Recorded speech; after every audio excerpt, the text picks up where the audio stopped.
You need anything, you just ask. We might not have your uncle's resources, but resourcefulness, we've got in spades.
This is the end of the road for us.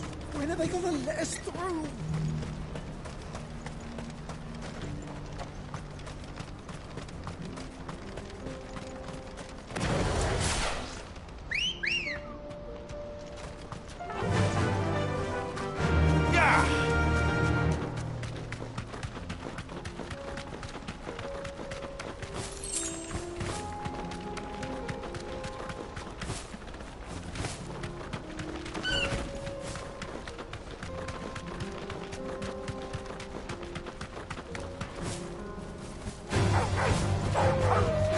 You deserve a rest.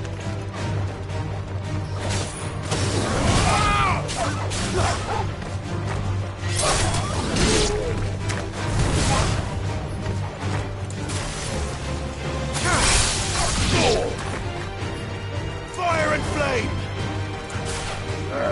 Shiva!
I hope I didn't keep you waiting.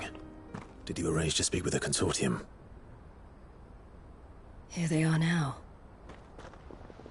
You wish to consult with me? I did. It's about the bearers you recently purchased from the Fist. We had all but finished making arrangements to buy them ourselves, and then you stepped into the fray. You misunderstand. The consortium had an interest in purchasing them from the very first. It was only our regard for you that kept us from bidding. But your hesitancy in accepting our offer to you suggested that the regard was not mutual. And so we resumed our business. I did not hesitate. I am simply not inclined to make such decisions without first giving them due consideration. But what is done is done. Come then. How much do you want for them? Alas, you are too late yet again. We rarely take on such unconventional merchandise without a purchaser in mind. The bearers belong to him now. Who is your buyer? A trader from across the water. A most demanding fellow, if it's any consolation. He insisted the bearers be fed, dressed, even given their own bunks for the voyage over. That's what you get when you deal with continental types. I wouldn't know. Oh yes, the culture on the continent is quite different to ours. They pay good money for bearers not fit for the knacker's yard, and treat them like kings. But as long as they pay... That does sound unusual. No matter then. If they've already left our shores, there's little that can be done. Allow me to withdraw my interest. And with it, my interest in joining your organization. My associates will be sorry to hear that.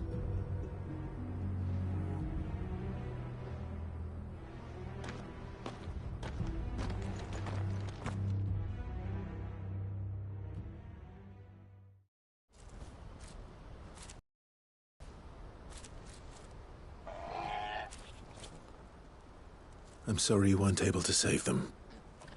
As am I. But I only have myself to blame. He was right, you see. The Silver Peak Consortium did intend to buy those bearers before I did. Their representative hinted at a possible purchase when he came to recruit me. I feigned interest in joining them in the hope he might be encouraged to tell me more. And he did just that. As soon as he left, I sent my own offer to Randalar. So you never... No. I entertained the Consortium's proposal solely so I could learn more about those bearers. But I was a fool to think they wouldn't find out. I knew exactly who I was dealing with. You tried. I did. And if what he said was true, the bearers are to be well treated. Which is something, at least. But they deserved more. I wanted so badly to see them freed. Eloise! Eloise! Word from Cashlock. The village is under attack. A pack of beasts have come down from the mountains, and there's a dragon at its head.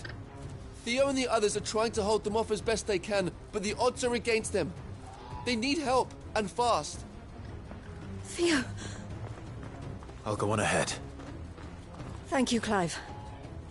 I'll gather some men and join you there. Just... make sure he's safe.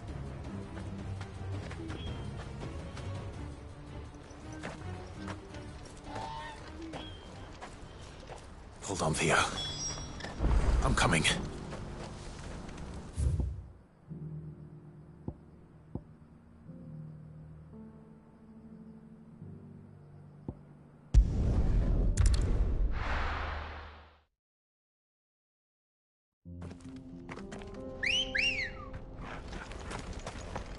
Good girl. Fly, Ambrosia.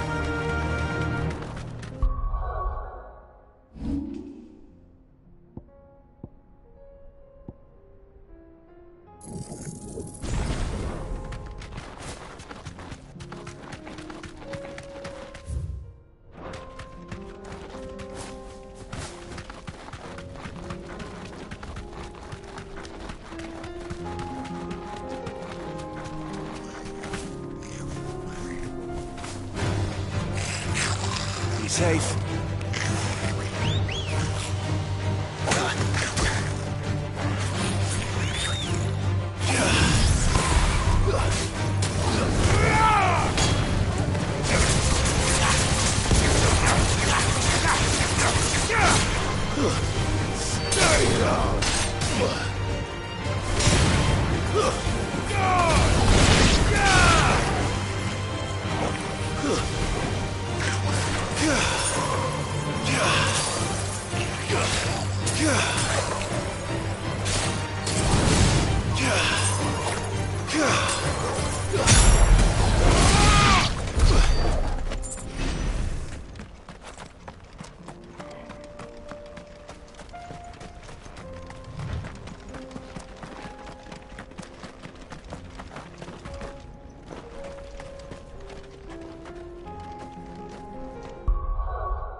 Finished.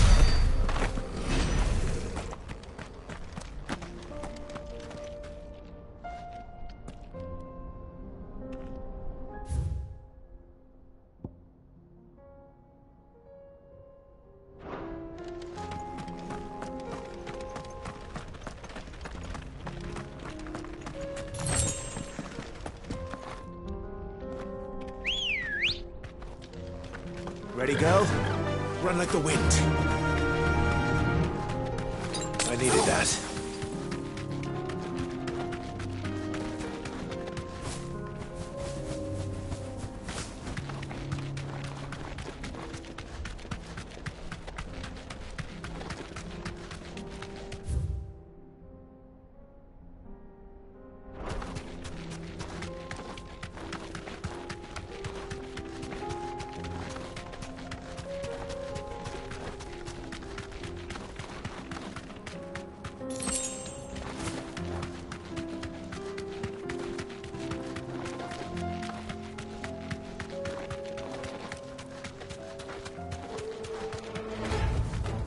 No need to ride from here.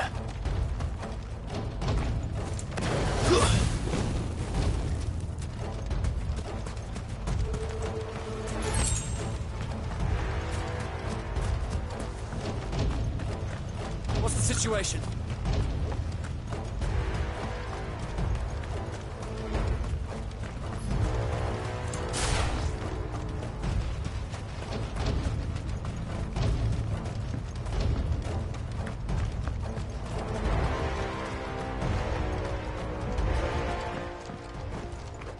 Where's Theodore? Upriver! He led the dragon that way to keep it from the village, but the whole area's flooded with ether. We just have to pray he makes it out in one piece. I can do better than that. Torgal, with me.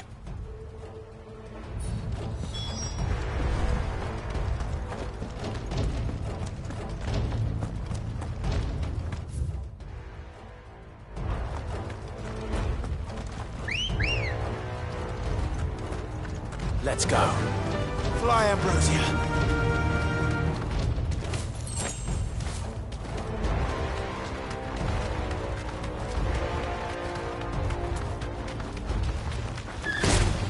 Time to fight.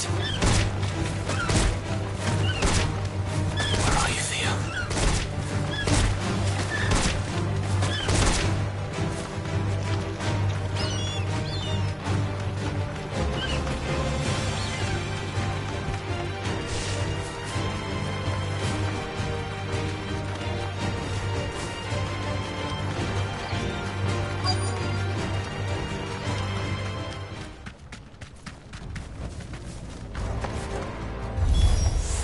Damn it. The wind is too thick. These creatures have already turned.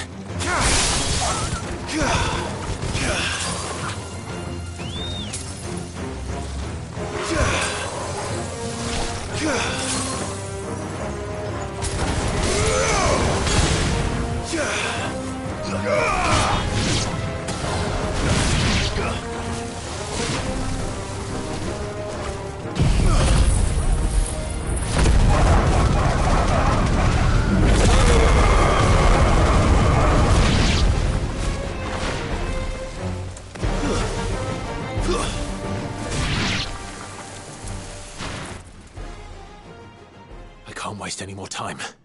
I need to find Theodore before that dragon does.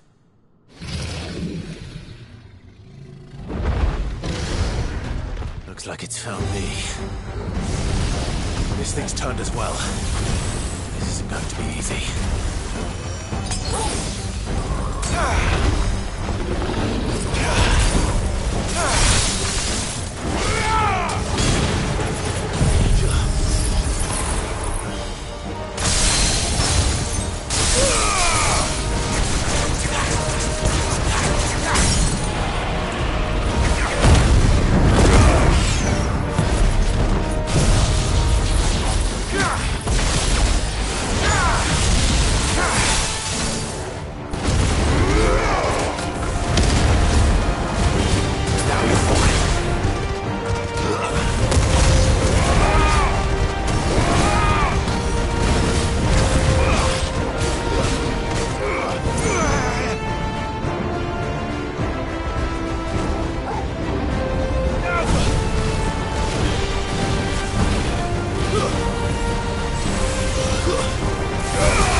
It's over.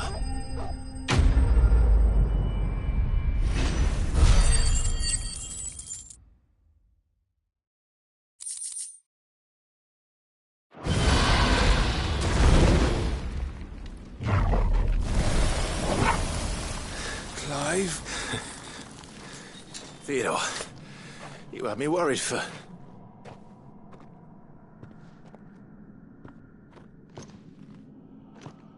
We have to get you out of here.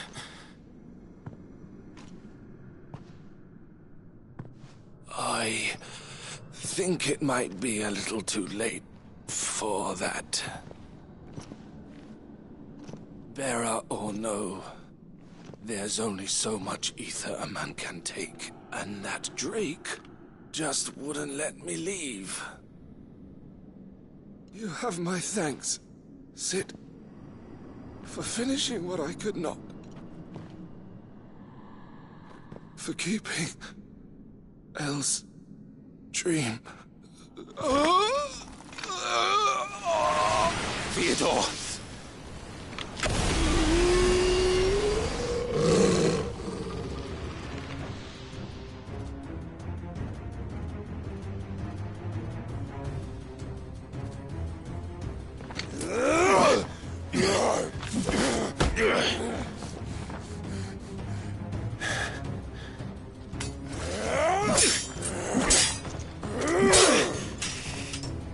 Don't make me do this. Stop it, Theo! Stop! Stay back, Eloise! He's turned. And so will you!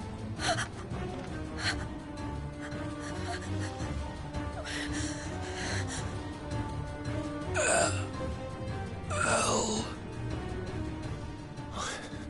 Theodore.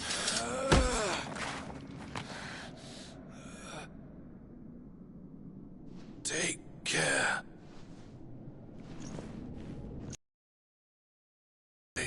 Sister. Theodore. Wait. Goodbye, Elle.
Thank you, Clive.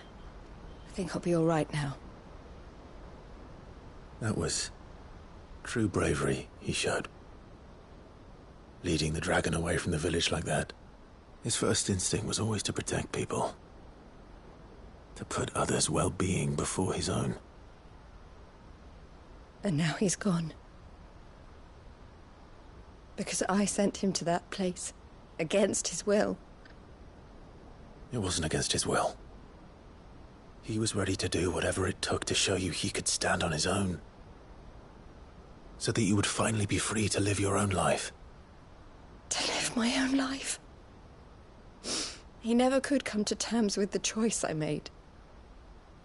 What exactly happened? You once told me Theo was the first bearer you ever helped.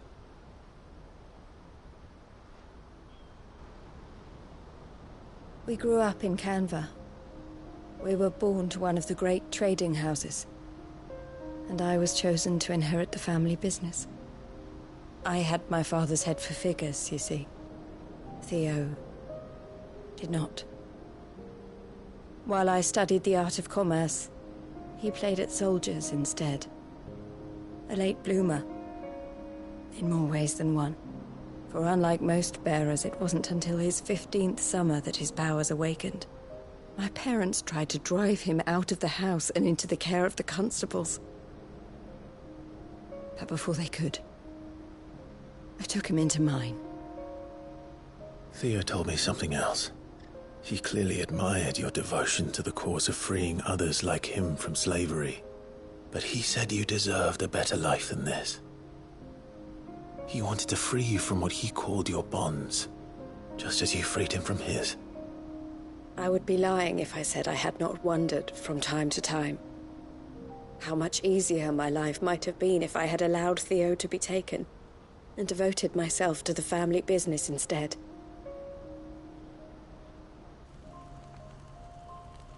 But I have never regretted the decision I made. Being with my brother meant more to me than tradition or reputation. I only had to look at him to remind myself of that night and the choice I made and the fact that I would make the same choice again in a heartbeat.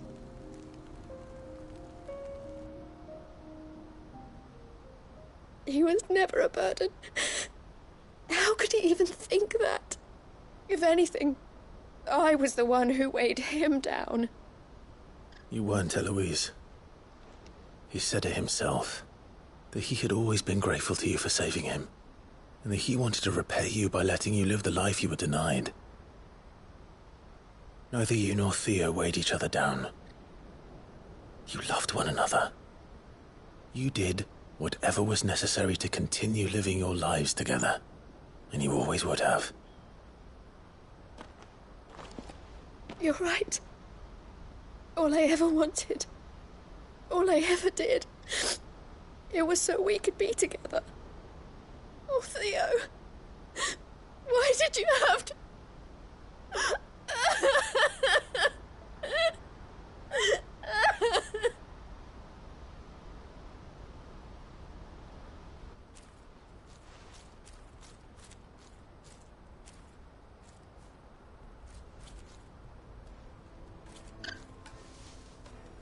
I know Theo wanted me to move on, but I'm staying here at the Crimson Caravans to continue our work. We can make a difference here. We can help people, save them. I need nothing more from life than that. So I'll carry on doing what we do, ensuring that goods, people, bearers get where they need to be, bringing smiles to people's faces just like we always have, and to Theo's. Wherever he is. This is the life I have chosen. The life I will always choose. I've made a choice of my own. To continue helping you however I can. Whenever you need it. Thank you, Clive. Let's go on together then. For Theodore.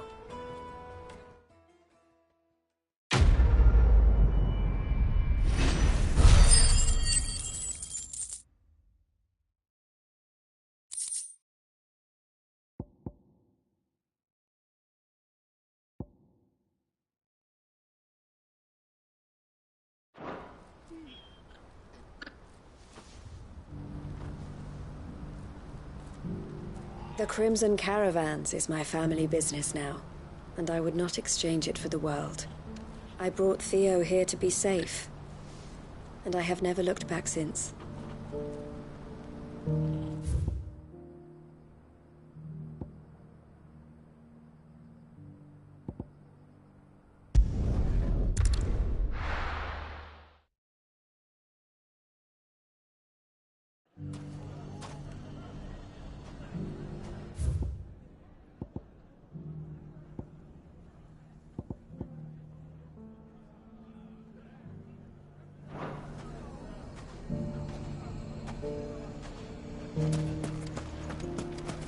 Take that, you naughty thief!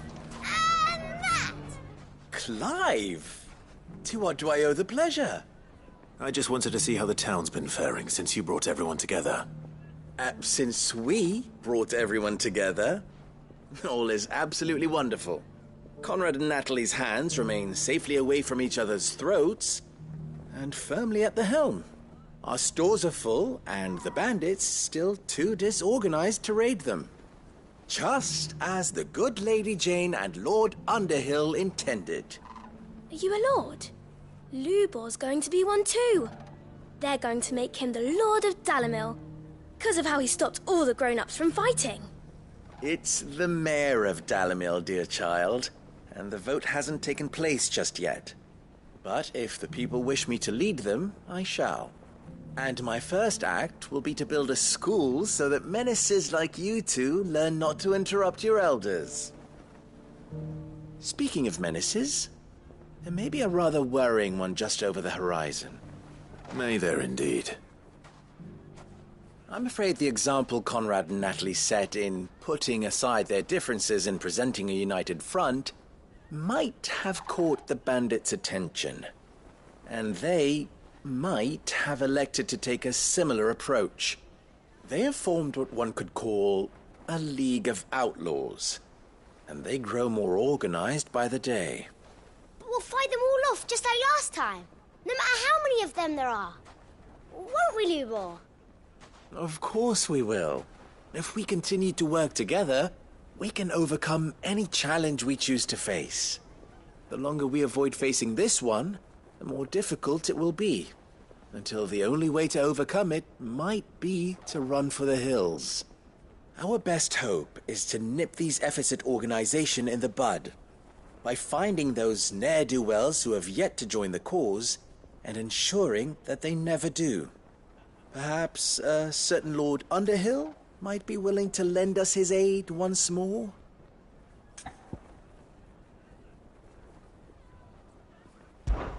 How could I refuse? Thank you, my lord. Victor will fill you in on the particulars. I have him stationed by the desert gate, receiving and collating reports from my scouts. Such an amenable soul. He reminds me of you. I'll go and speak with him.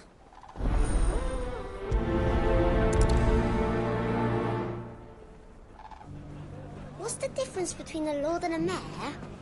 That's easy. Victor has been collating reports on the bandits' encampments. You'll find him by the desert gate. I'm sure if he has anything to ask of you, it will be simple enough.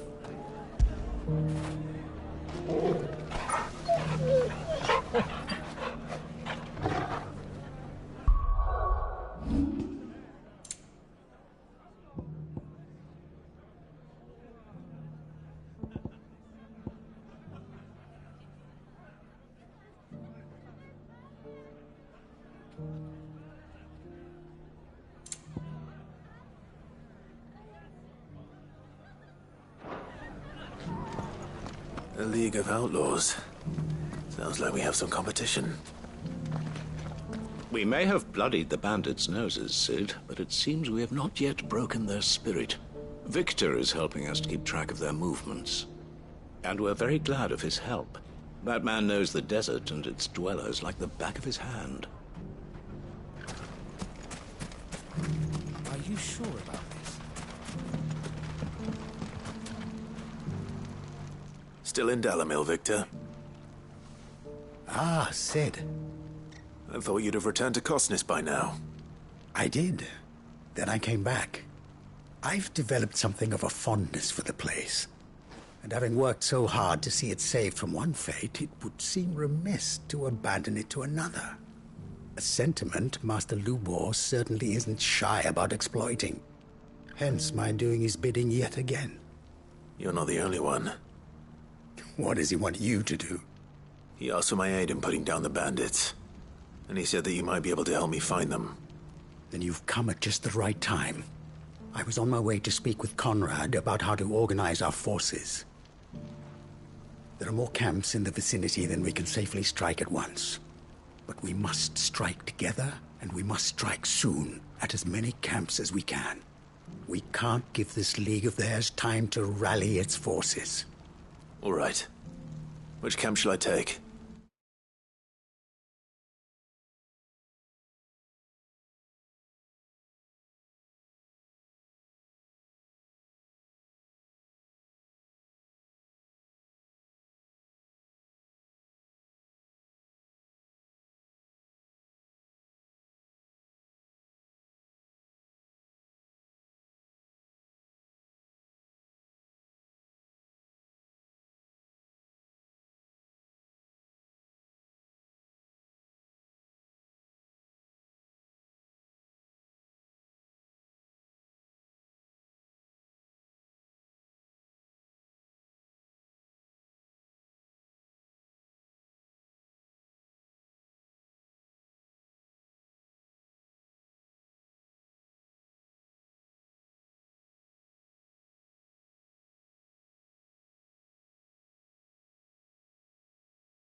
There's one upriver.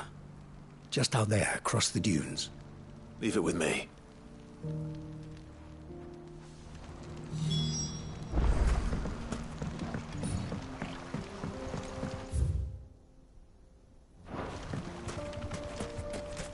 Those ne'er-do-wells want to band together, let them. They'll be no match for us.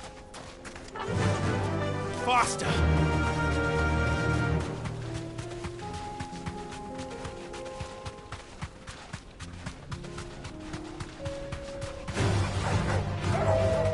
You deserve a rest.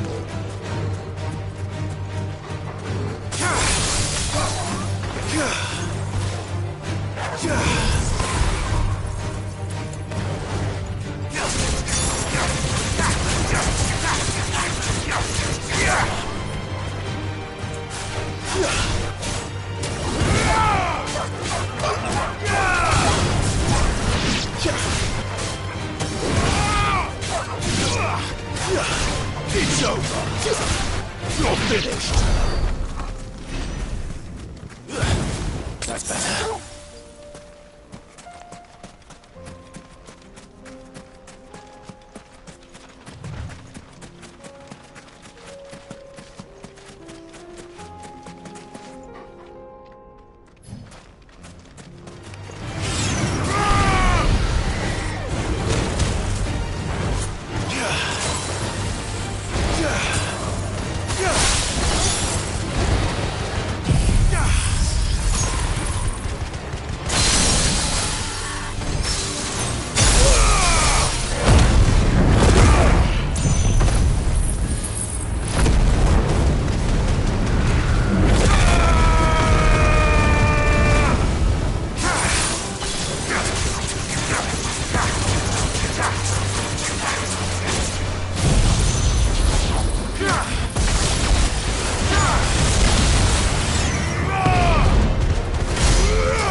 That must be the camp Victor mentioned.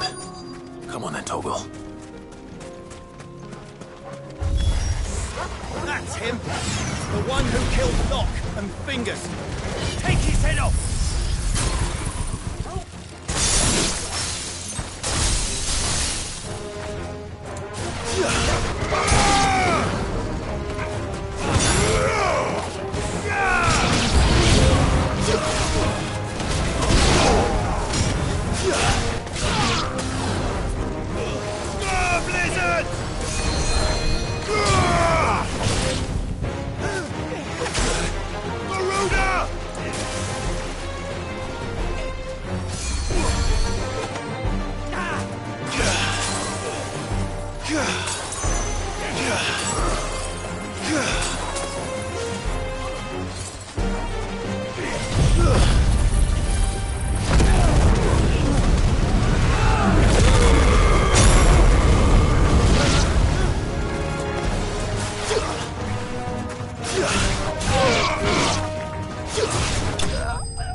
I'd better let Victor know. Sid, where are you? Ah, I see the bandits didn't pose you any trouble.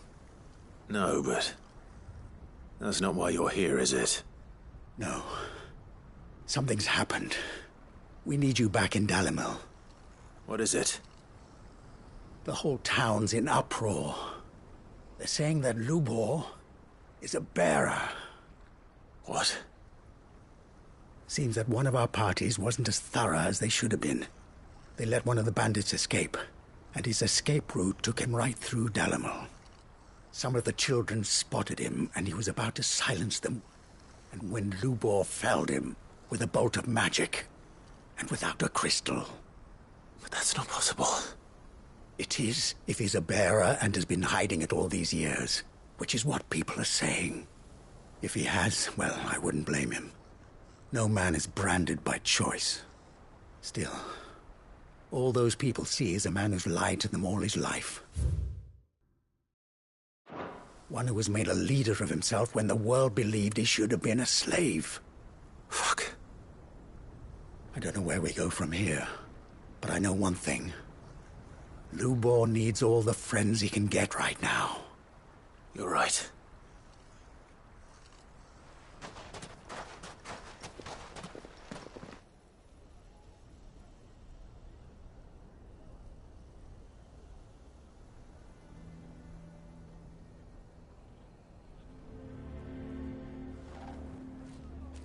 And now everyone knows. I made it a habit to keep a crystal close at hand for just such an occasion. And when that occasion arose, I forgot to reach for it. Well, it was bound to come out sooner or later. We're sorry, Lubor.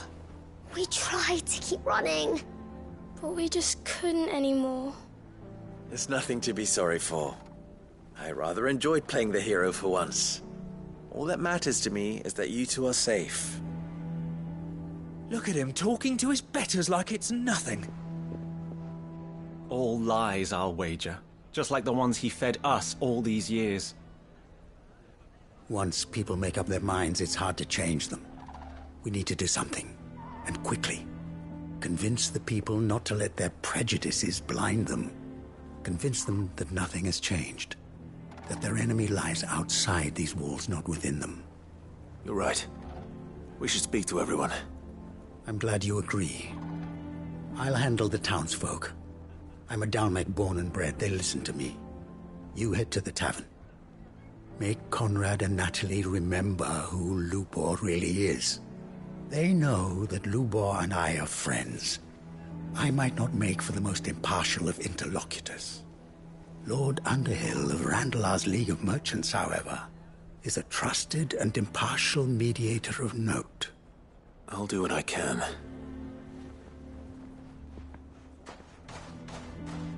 Lubor, stay here with the children. I can't promise anything, but we'll try. And that is all I can ask of you.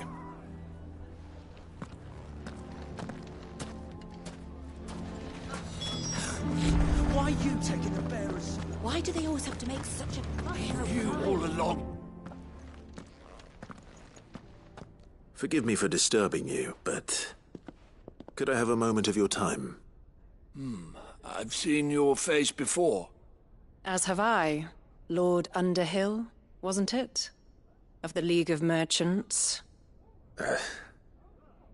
That's right. I wanted to speak to you about Lubor. The rumors that he's a bearer. All true, I'm afraid. He'll never be mayor now. Not if I have anything to do with it. But what of his wares?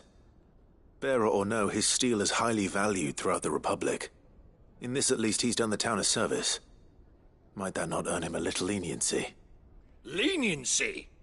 He pretended to be one of us when he was laughing behind our backs all the while. I'm sorry, my lord, but he lied to us. He lied to you. He cannot be trusted. So what do you propose? Will you drive him from his home? Close his forge? Perhaps. That is a question for the people of Dalimil, and they will thank you not to get involved.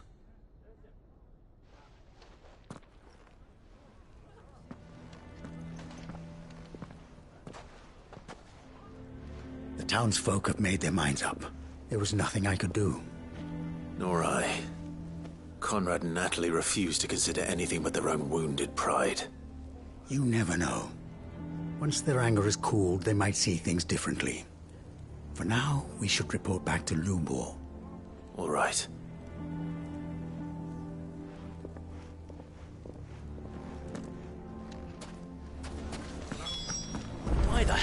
Victor take the bearer's side. For a sharing Lubor you've got your guilt, perhaps. I assume the situation is hopeless? There's still hope. But...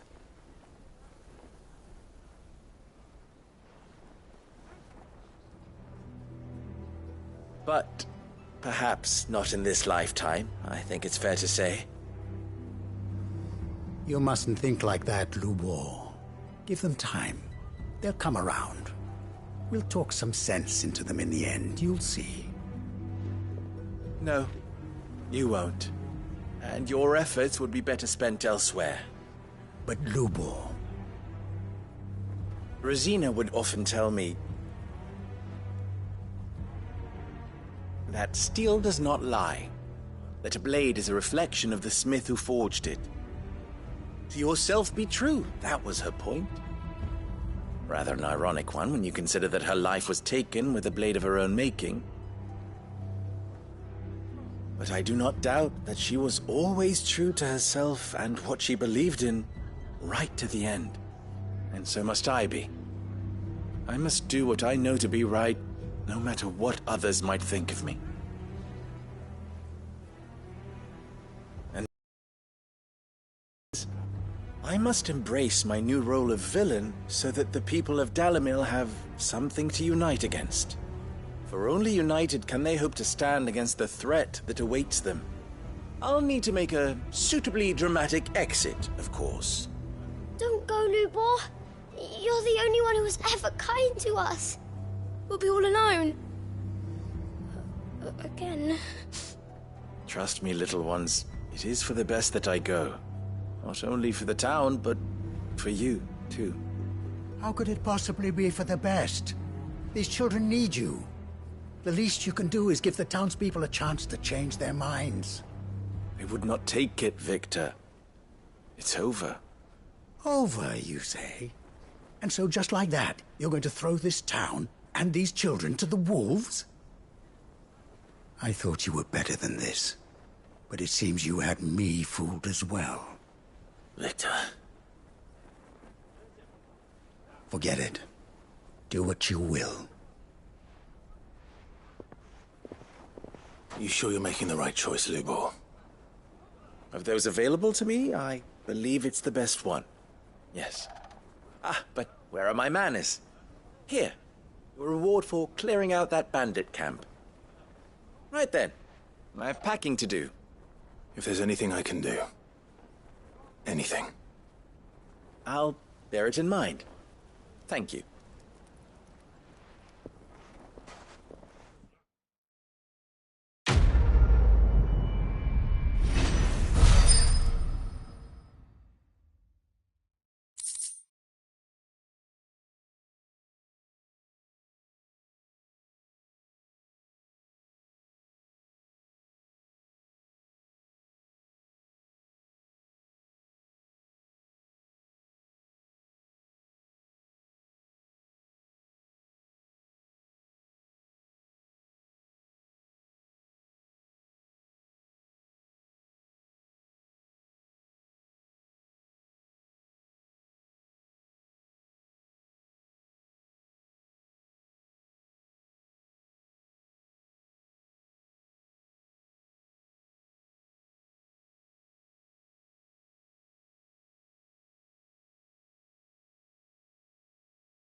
Why is everyone being mean to Lubor?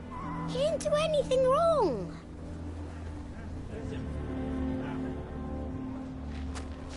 I'm going to go with him.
Welcome, welcome.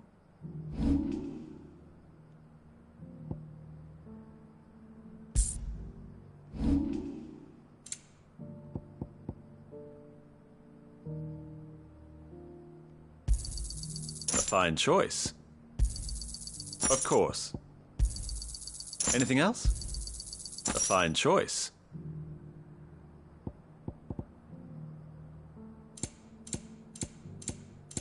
Go safely.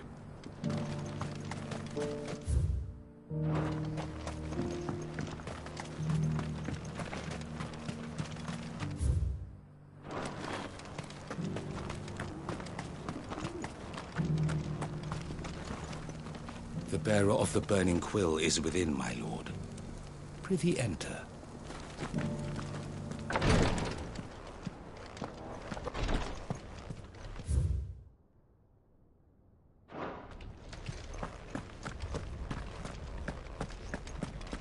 The greater number of our order live among the masses, hidden in plain sight.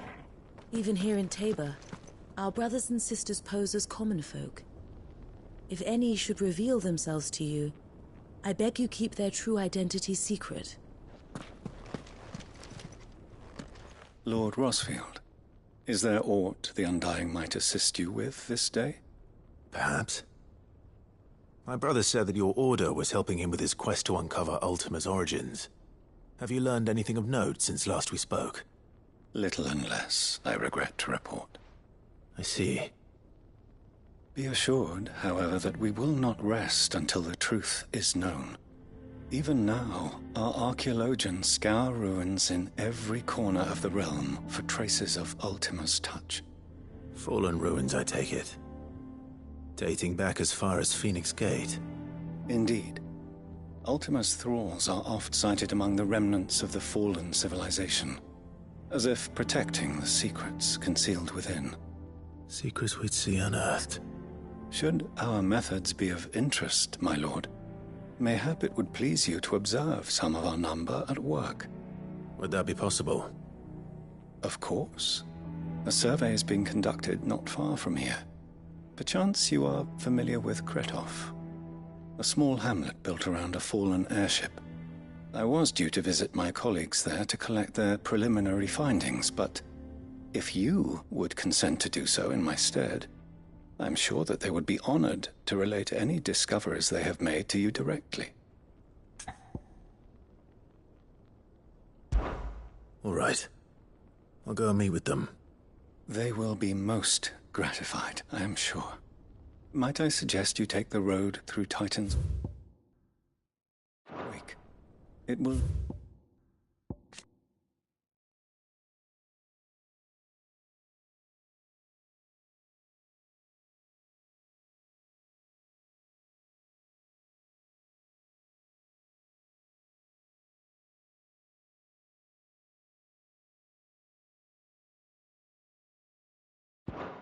lead you straight to the village after but a short walk. Thank you. I will. I wish you a safe journey, my lord. May the Firebird's flames burn ever in your heart.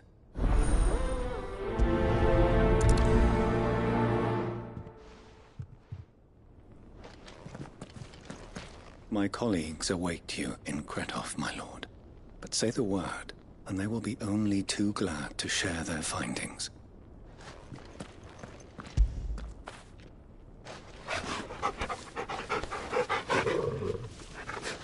The greater number of our order live among the masses, hidden in plain sight. Even here in Tabor, our brothers and sisters pose as common folk. If any should reveal themselves to you, I beg you keep their true identity secret.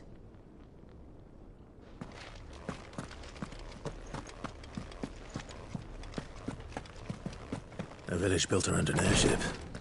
Sounds like another Lost Wing. I hope the inhabitants are just as friendly.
Enough of you, are there?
That's it!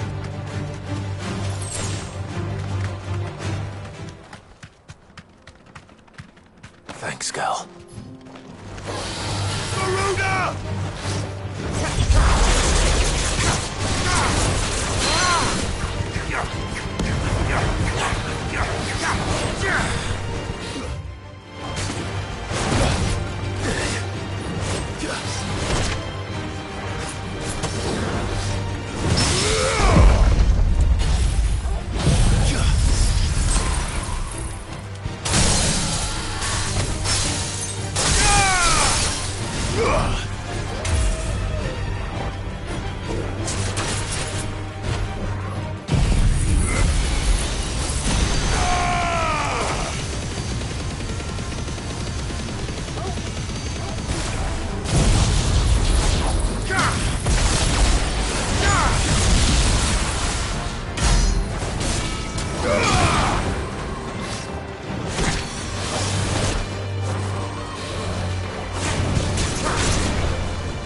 safe.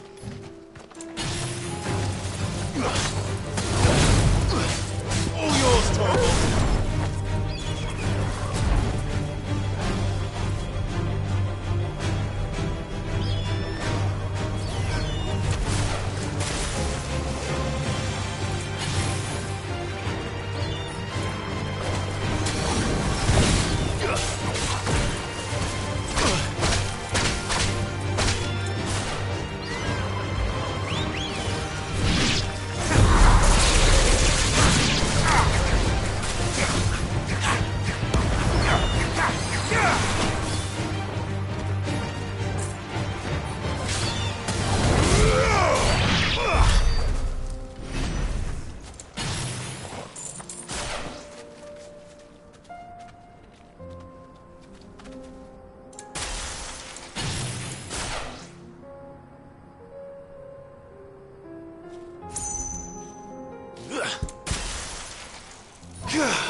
Better already.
Run like the wind.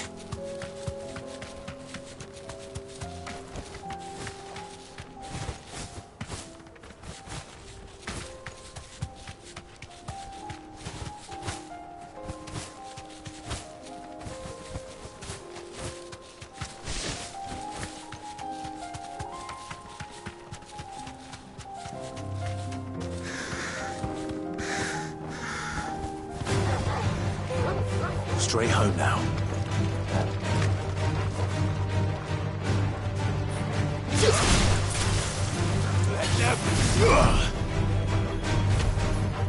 Garuda!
You'll pay for this.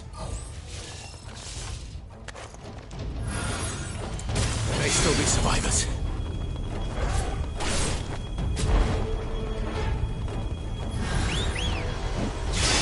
Too slow.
Whatever that thing is, I'd say it's their leader.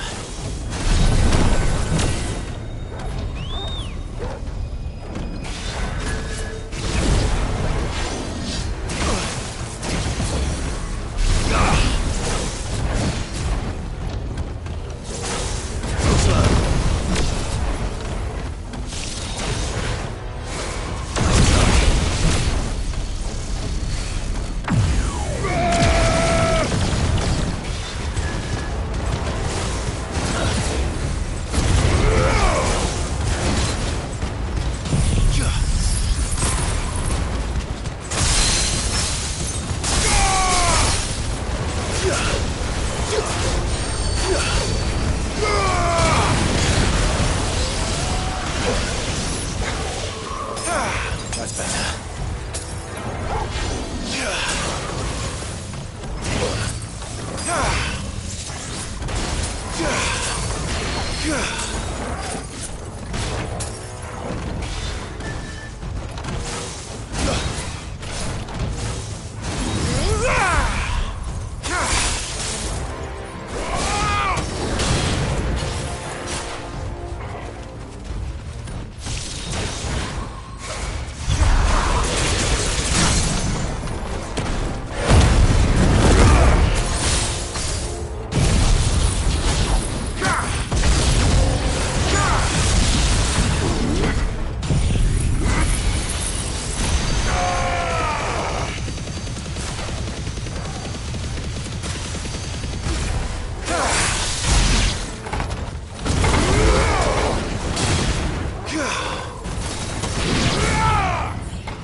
Should have stayed in the past.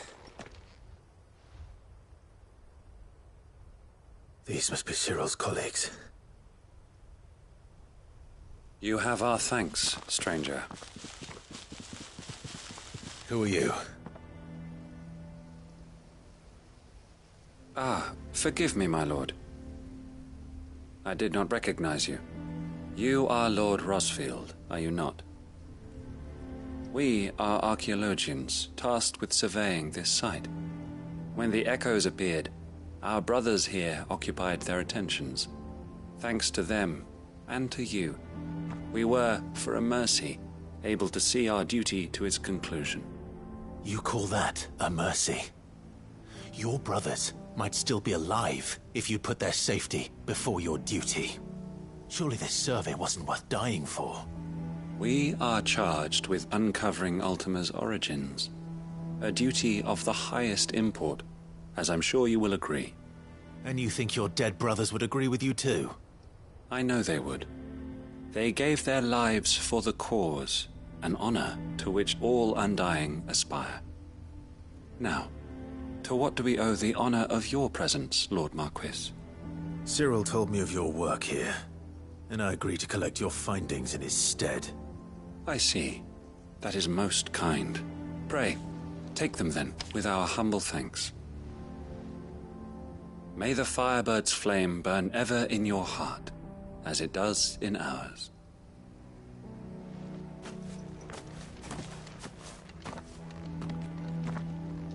It's one thing to lay down your life for another, but for a survey... I suppose I'd better get this back to Cyril. Think no more of us, my lord. Only deliver our findings to the bearer of the burning quill.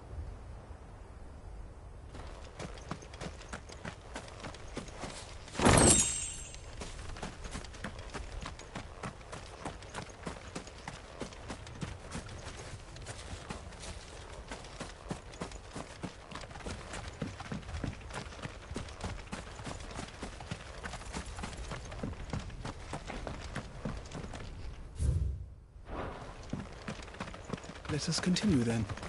There is a second hull.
Welcome, welcome.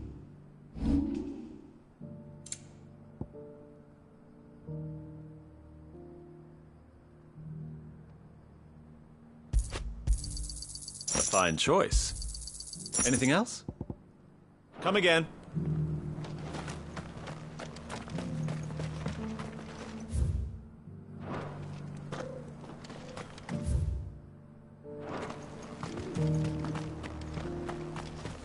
The bearer of the burning quill is within, my lord. Will he enter?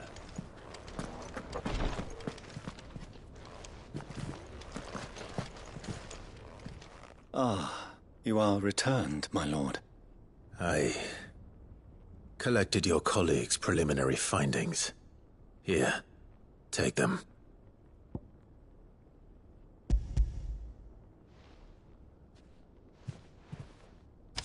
My thanks. I shall study them, and inform you forthwith if I discover aught that might aid you in your fight against Ultima. Cyril, your survey party suffered several losses in Kretov. Losses which could have been avoided, had the others not chosen to complete their work, instead of saving their friends. Were these your orders? No. This was their choice. Every Undying devotes his life to the service of the Phoenix. It is our sole duty, and should we die in discharging it, so be it. Even when death is avoidable. My lord, I fear that this is not a point over which it would be fruitful to argue. The Undying have served the Phoenix for countless generations, and your opinion of our methods, however earnest, is not like to change them. We live to serve them, that purpose alone. Cyril, I know that you and your brethren answer only to Joshua, but allow me to offer you a word of advice. It does not further the cause of the Phoenix to have his loyal followers surrender their lives without good reason. Provide your survey parties with an escort, that they might live to do their duty for years to come. Think not only of how you can serve the Phoenix, but how Joshua would want you to serve him. Please. For all our sakes. I thank you for your advice, my lord. If you will permit me to respond, our faith in his grace, Joshua Rossfield, is absolute, and we of the Undying will do what we believe is right to fulfill our duty unto him. As first shield to the Phoenix, I am sure you understand what it means to do one's duty. I do. Then we are of the same mind, and it is my hope that we may continue to do our duty together.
Welcome to Dravoj, Sid. Our gates are always open for manuals.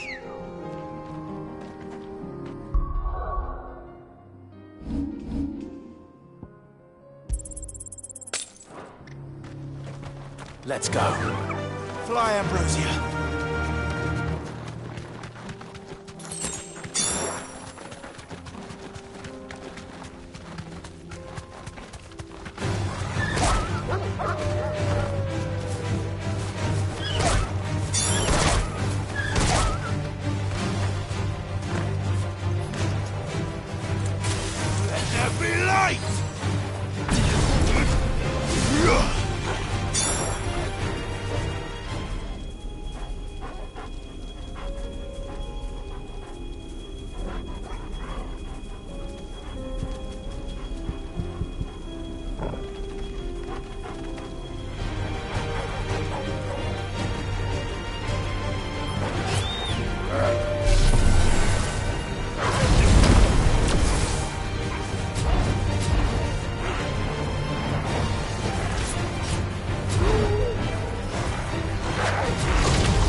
Good girl. Yeah!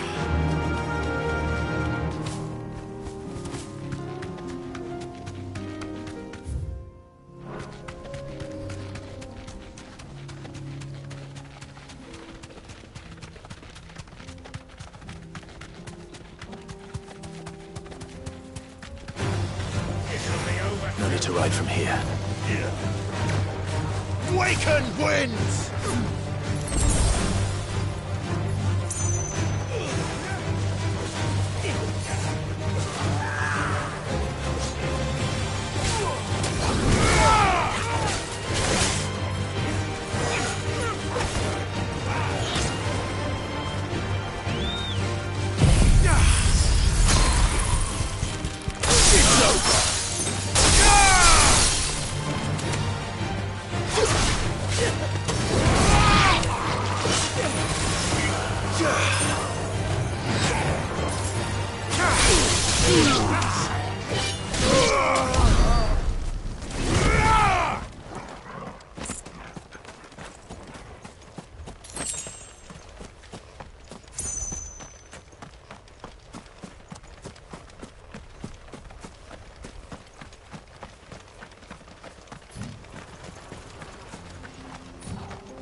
Like no chocobo I've ever seen.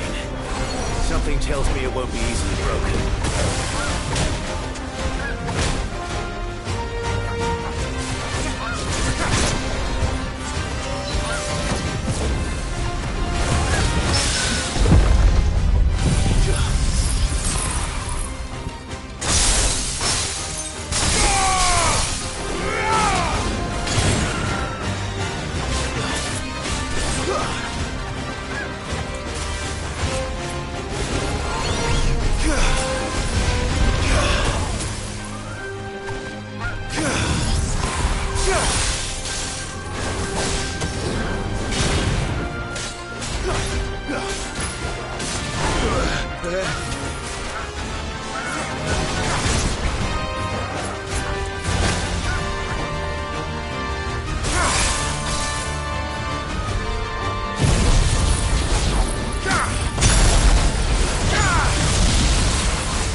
over.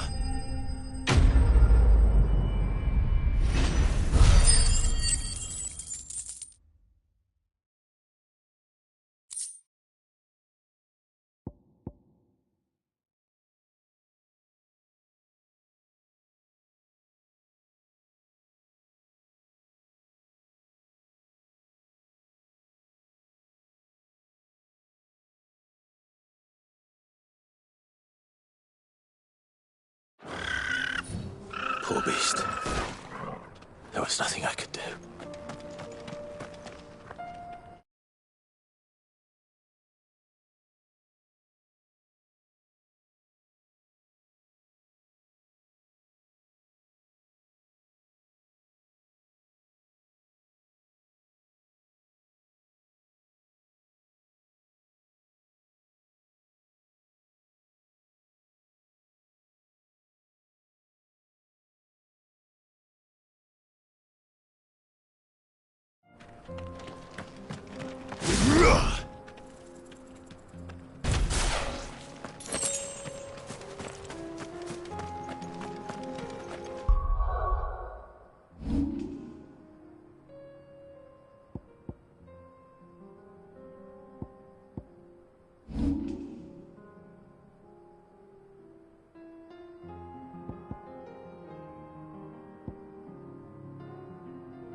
Doris should be somewhere nearby.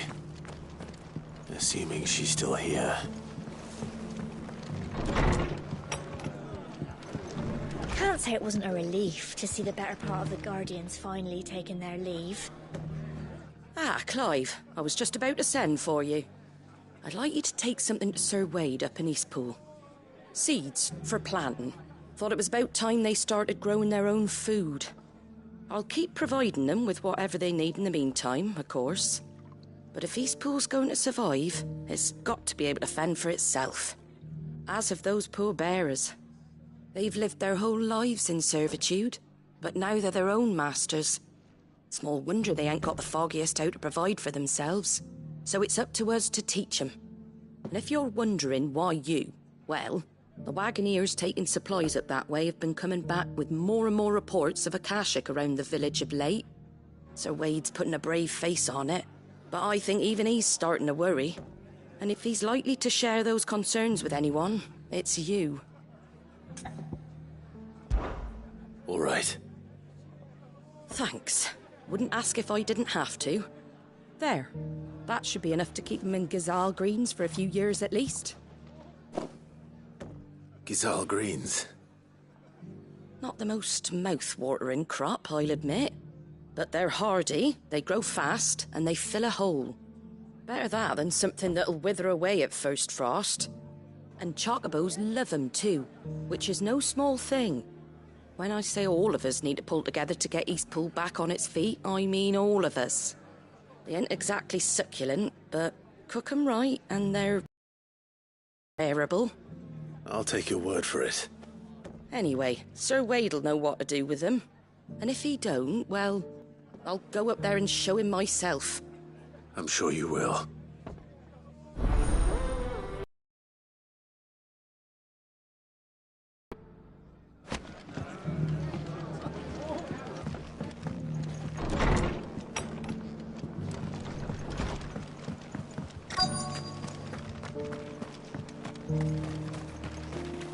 Anything catch your eye?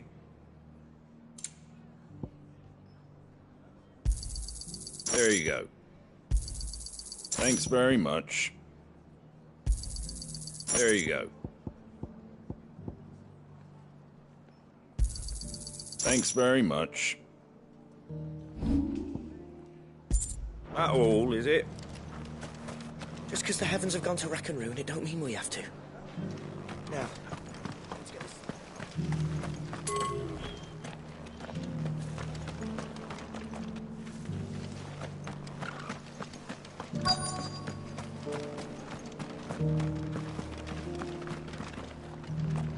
The world seems to be changing so fast lately I can hardly keep up. But what I do know is that there's more bad news than good. You can tell that just by looking at people's faces.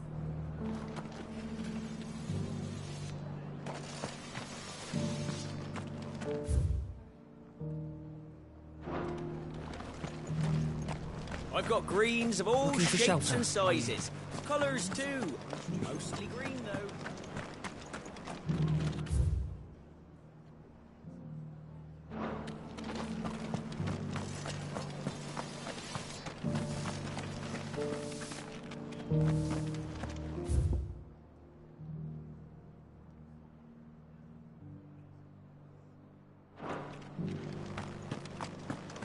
It doesn't still hurt, does it?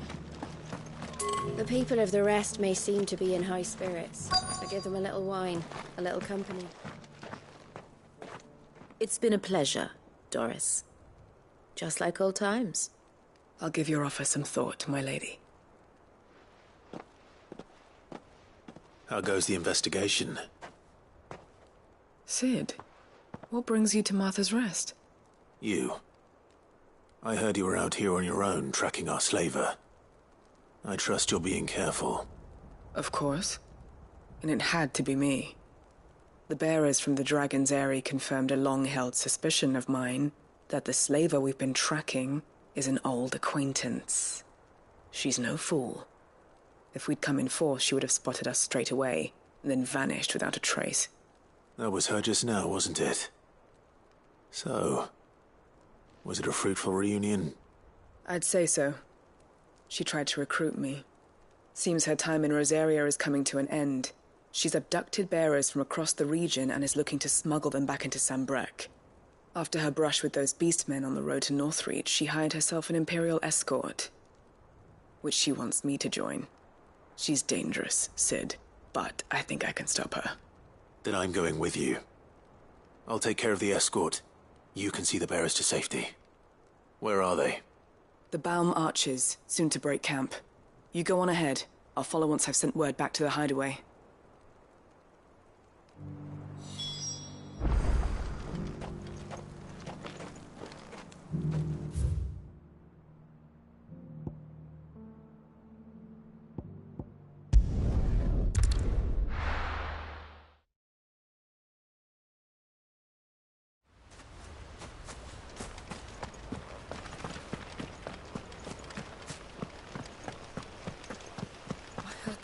Saying you're supposed to...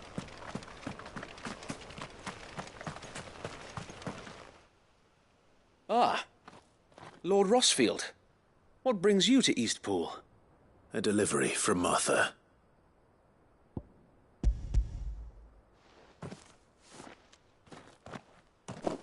These are Gizal green seeds. Martha's keen to cut the apron strings, then, is she? I jest, of course. You see, I had thought we might be able to revive the old wheat fields, but they'd long since gone to seed, only without the seeds. Martha was hoping he might be able to show the bearers how to plant and tend these, so that they'll be able to fend for themselves. That's not a bad idea. These bearers had only recently escaped their bonds before we brought them here. They know little of freedom, of providing for themselves and their loved ones. Unless we teach them how to live like free men, I fear that all we have achieved in bringing them here is to exchange one master for another. Not that myself and the Guardians have been the best example to them so far, subsisting almost entirely on Martha's charity as we do. It's about time we all started to provide for ourselves, bearers and Guardians alike. Unfortunately, we've been a little too busy of late to focus on much besides bolstering our defenses. There have been alarming reports of... The Horde is closing in. They're coming, so wait, all of them. Damn it all, I thought we'd have more time. Gather the men in the square. Send to the rest for reinforcements. Yes, Sir Wade. The Horde. A Kashek, a veritable legion of them. They've been seen prowling around the northern reaches for a while now. We don't have the numbers to hold back a swarm that size. I had hoped to build a perimeter wall so that myself and the Guardians might be able to defend the village, but... Now you're out of time. Precisely. If reinforcements from the rest arrive before they do, we may just scrape through, but I fear that's rather an enormous if. What if you could call on reinforcements from Eastpool? You mean the bearers? We brought them here so they might live, not die, fighting for their lives. So wait. You said you lack men to defend the village. Are the bearers not men? Do they not wish to see Eastpool saved? Though they may not be trained soldiers like your Guardians. What help they are able to offer could still prove the difference between victory and defeat. You're right, my lord. I will appeal to them.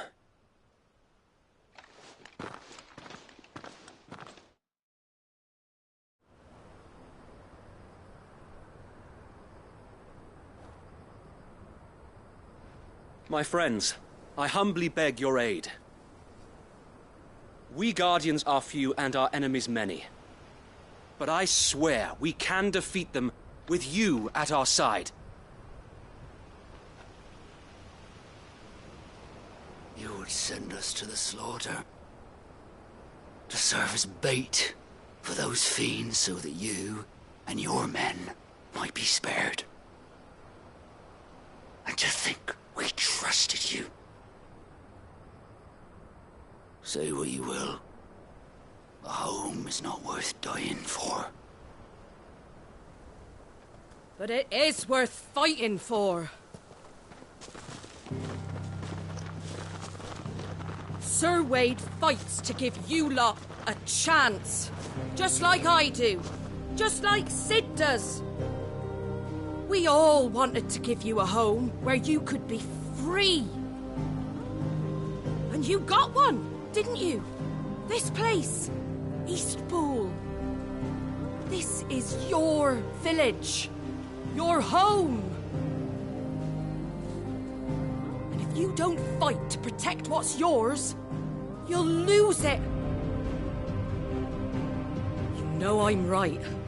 This world wants to take everything from you. Everything.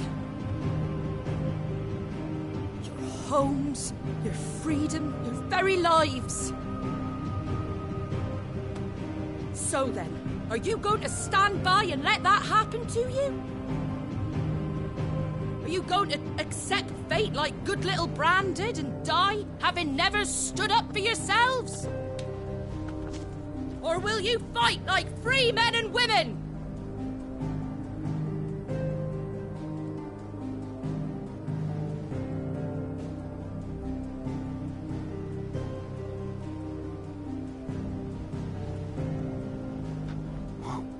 What are you doing? All right. Give me a sword. I never dreamt I'd have a home of my own. And now that I have, I don't want to lose it. I will protect what's mine, or die trying. We all will. Free men and women, fighting together.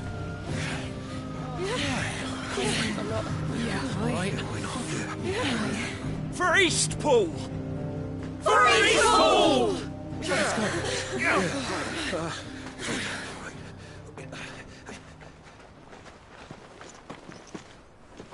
Thank you, Martha. Don't mention it. Just promise me one thing. That you'll show them how freeborn fight. Gladly.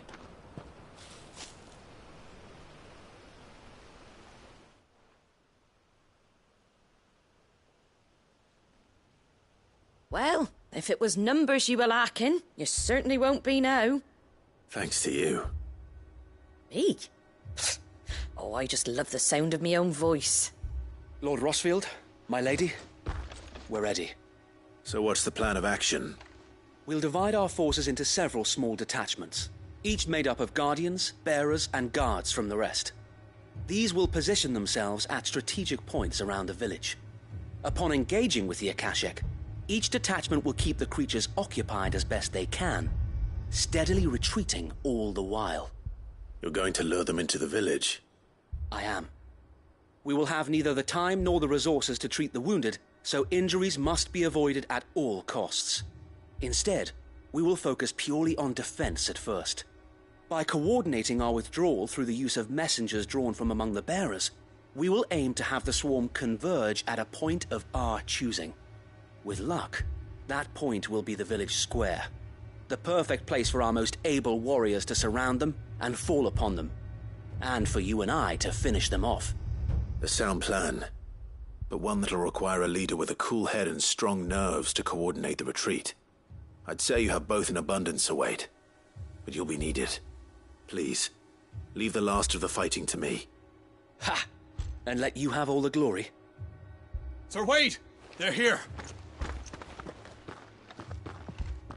Then you know what you must do.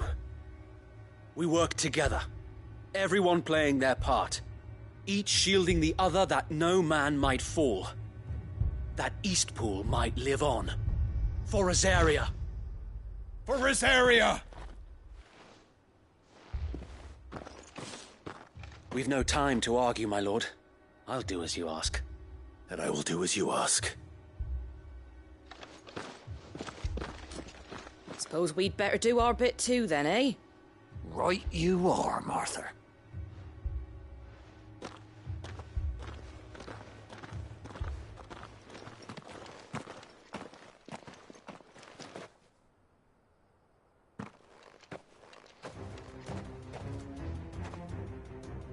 The calm before the storm.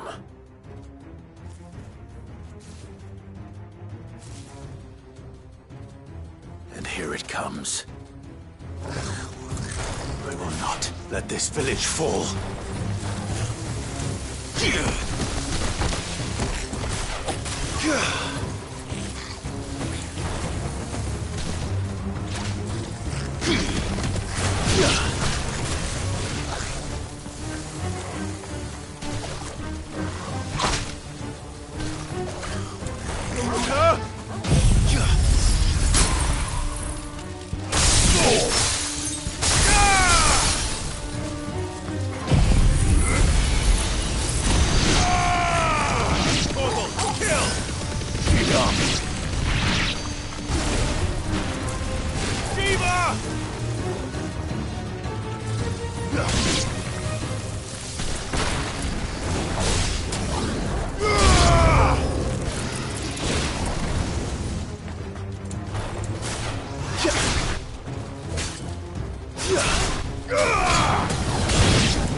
Farewell.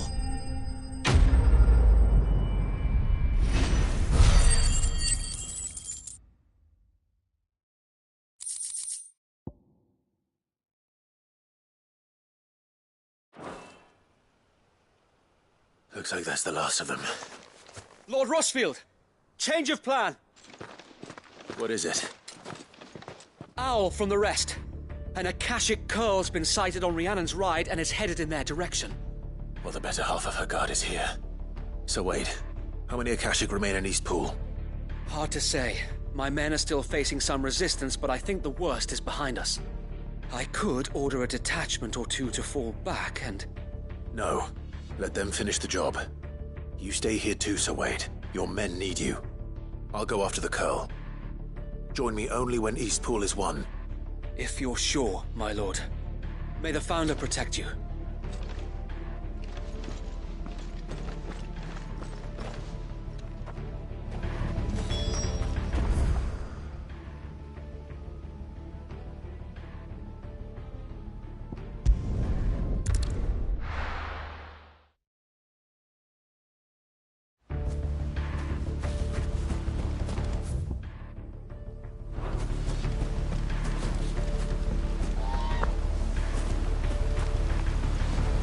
Ambrosia won't help me here.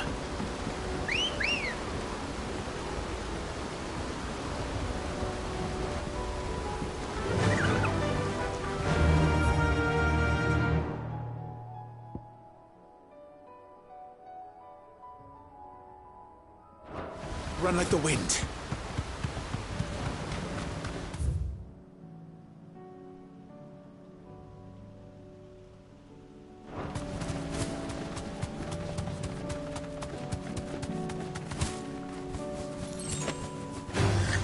Time to fight.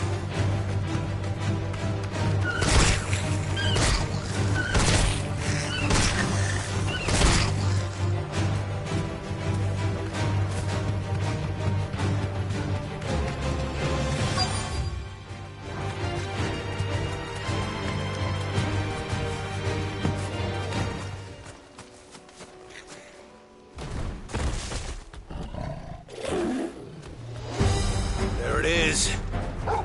With me, Torgal.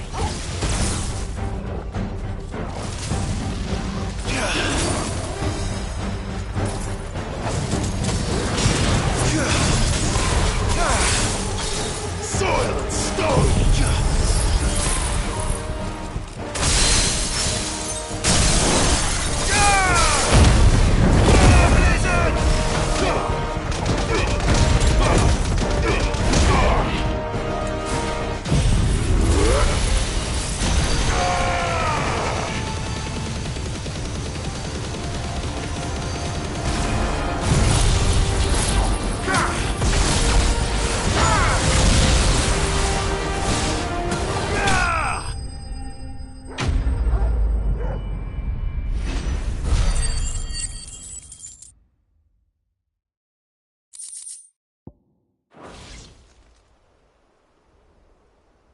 All right.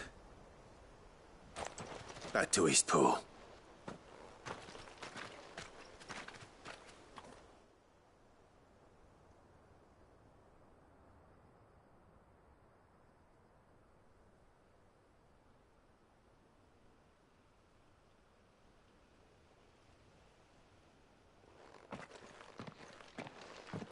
Lord Rossfield, the Curl, is it? It's dead. Thank the Founder for that. And for you, my lord. We were able to eradicate the rest of the Horde. I have guardians posted around the village to keep watch for further attacks, but all seems quiet for now. I hesitate to say it, but I think it might be over. I think it might.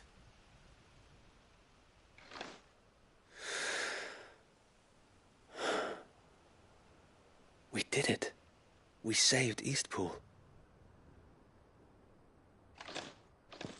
Thank you, my friends. Thank you. No, Sir Wade. It's us who should be thanking you. You brought us together. Showed us what it means to fight for what you hold dear. We never had nothing to call our own before. We didn't know what it meant to protect it, but now we do. We really do. Forgive us, Sir Wade. You and your people saved us, and still we doubted you. But there's no doubt in my mind anymore. We're free men now, so we have to start acting like it. We have to fight to protect what's ours, to protect Eastpool. And we shall. We all shall. Together. This is our home. And if anyone or anything tries to take it away, they'll have us to answer to. Come on then. Let's get to work. This village isn't going to rebuild itself.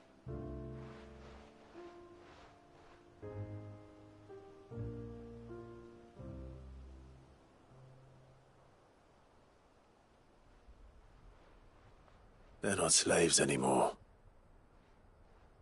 No. They're Rosarians. Your father took pity on the bearer's plight, and I believe if he was still with us today, this is what he would have wanted. I believe you might be right. I shall remain here, my lord, and do what I can to help rebuild the village. After all, this is my home now too, and I could hardly call myself an Eastpoolian if I didn't pull my weight. I think you'll find it's Eastpudlian, Sir Wade. But you should be proud all the same. I'll have to pull my weight too. Can't have the rest getting outclassed.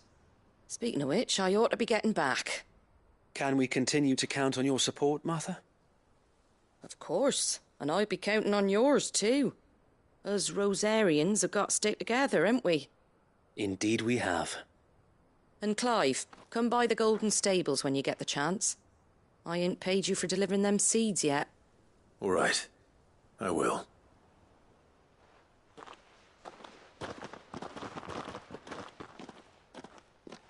Lord Rossfield, do you remember our very first mission together? Clearing the goblins from the Stillwind Marshes? How could I forget?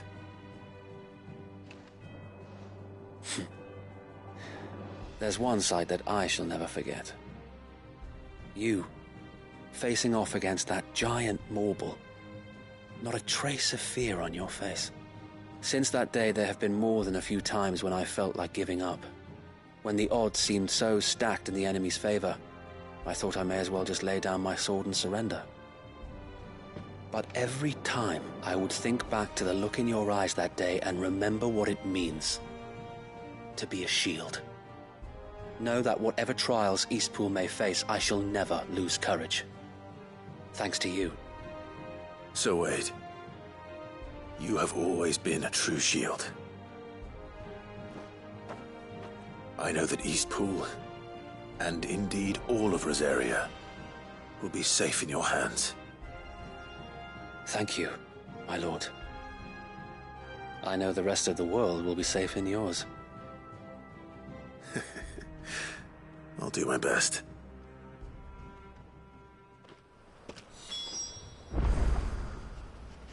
Thank you again for all you have done for me and mine, my lord. You may rest assured that Eastpool will be safe in my hands. Thanks to you.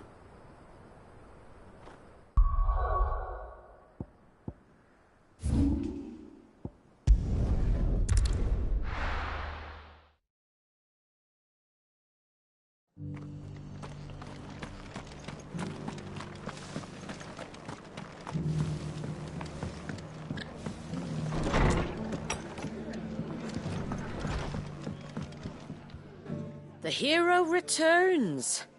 It's lucky you came by when you did, eh? Not only did my seeds get delivered, but you went and saved Eastpool and all. I just did what I could. And it's only right that you get rewarded for it. Take it before I change my mind. Thank you, Martha. So, Eastpool's finally back on its feet again. And a home to free bearers. Who'd have thought we'd see the day, eh? Well, it was your idea. I know that, but I never stopped to think what it would mean. Bearers in charge of themselves, thinking for themselves, working for themselves. Like your hideaway, but not even hidden away. Though I suppose the rest ain't much different nowadays. You know,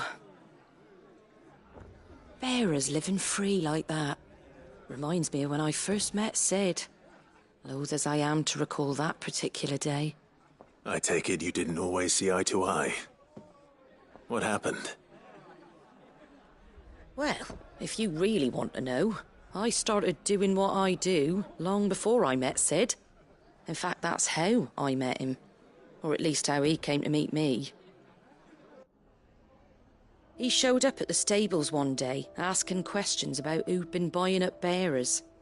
Founder knows what he thought I was doing with them.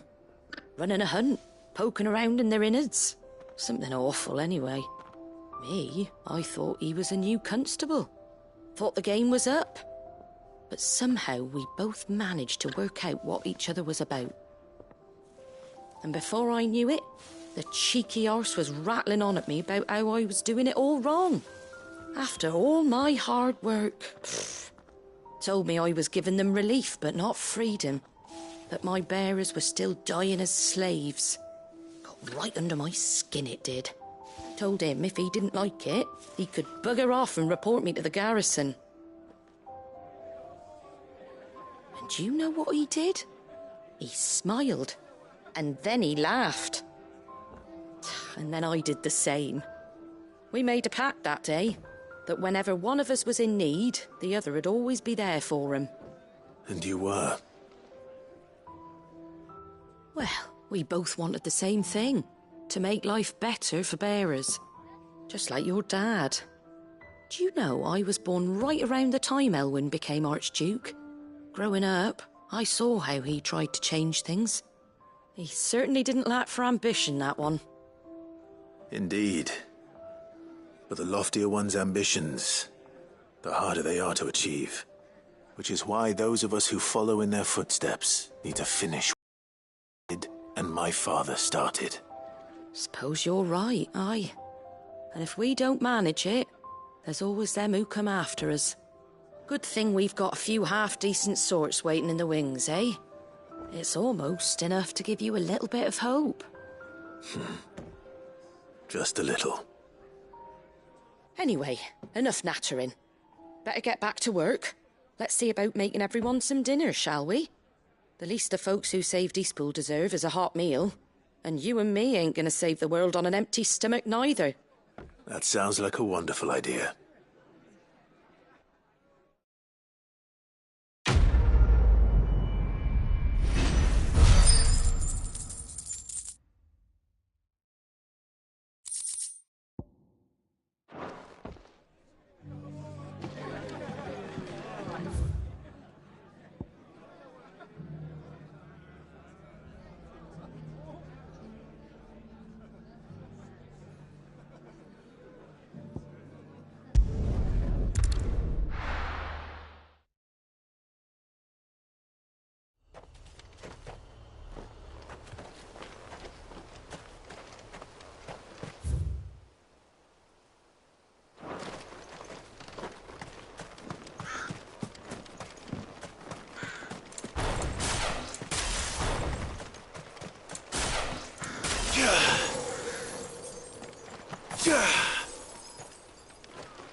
It's over.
Good. They haven't broken camp yet. How did Doris come to know a slaver, I wonder?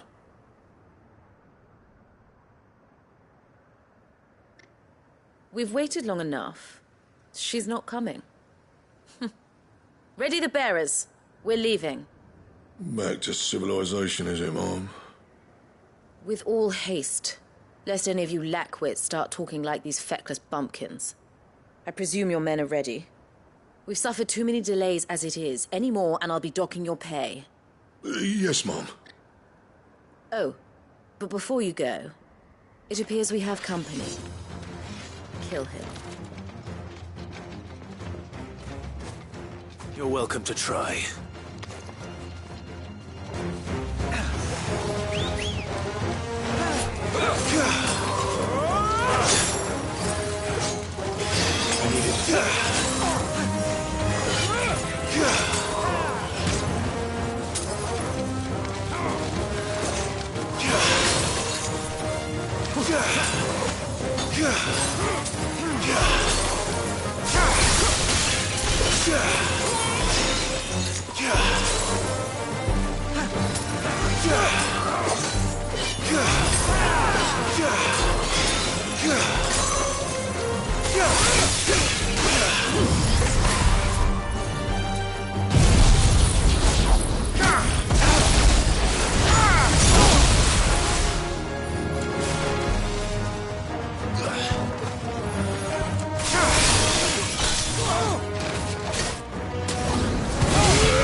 So much for your escort. You'll forgive me for not avenging my men. I'm not the swordswoman I used to be. I surrender. Do with me as you wish, Cid the Outlaw. Cid! Ah, Doris. I take it you're not here to rescue me from our brooding renegade? You know, I always wondered where you'd vanished to. But casting your lot with this criminal of all people... Better fighting for a cause than killing for coin. I'm sorry, Cid. I should have told you sooner. This woman, my former master, once trained bearer children to be weapons in service of the highest bidder. She raised me like a daughter, and I did terrible things to earn her favor. It wasn't all terrible, surely. We had our fun, too. You were always so eager to learn, and had such clever hands. All my other children took either to the blade or to the books. Always either or. But you proved yourself a master of both. That's why I kept you for my own. How about it, my little dagger? Care to swear that blade to me again? I never swore my blade to you, nor will I ever. I fight for a higher cause, to liberate the bearers of this world. Farewell, Master. Thank you for making me the weapon I am. You always were a righteous child. Perhaps that's the reason I loved you so.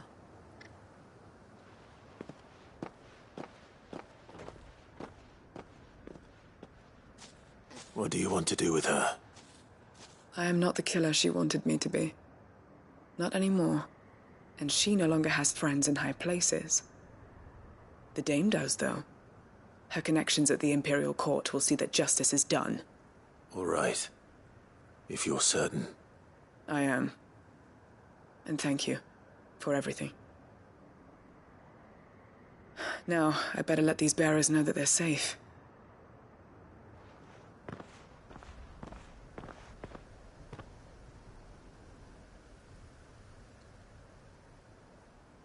And I should head back to the hideaway and put Cole's mind at ease.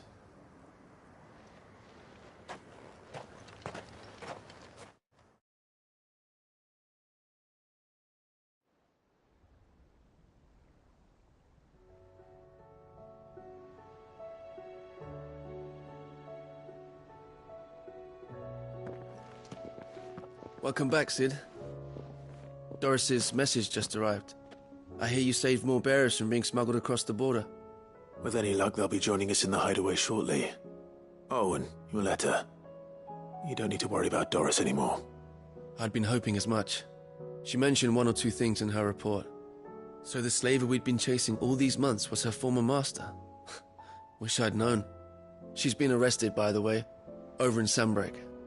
Went quietly, or so we're told. And she won't be getting off lightly. The Empire may have no love for bearers, but it's none too fond of black market traders either. Can't have been easy for Doris. I'm sure it wasn't. But don't worry. She'll be all right. I hope so. Suppose you should know, eh? You had quite the past yourself before you came here, or so I understand. Anyway, thanks again, Cid. The Cursebreakers would be lost without Doris. And you, of course. Keep up the good work, Cole.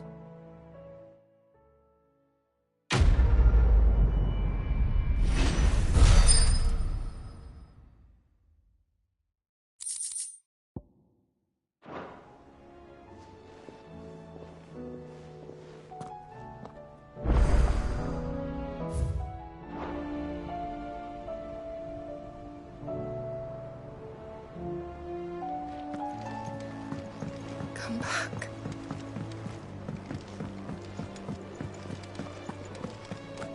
Oh, don't tell me we've run out of pep here. Aye, it's a dangerous world out there. You're rubbing me blind, you know. You'll not find a better price than that. Is that all? The stew's Yep.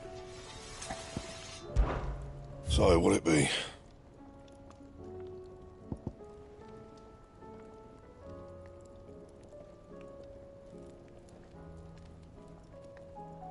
Anything else?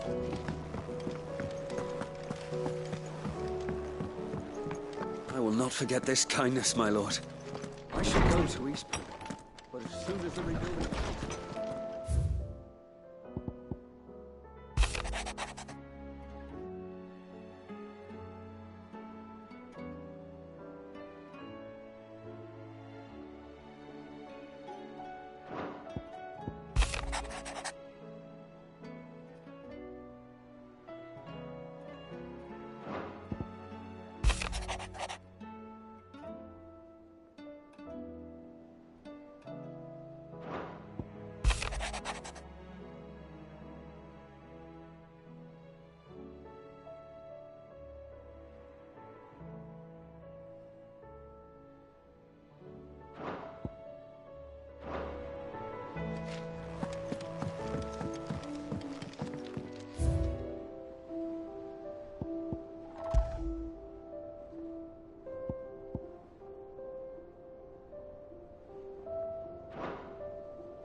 Welcome back, Sid.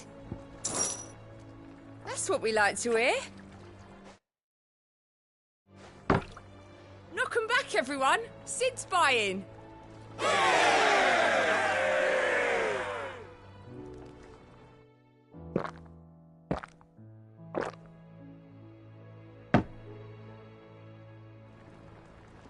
Oh, you're not leaving already, are you?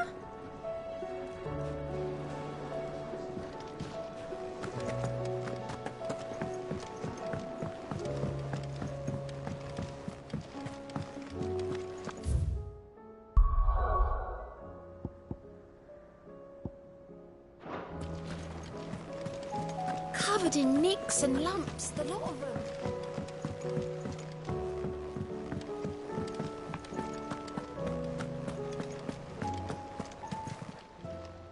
Oh, I wasn't expecting you back.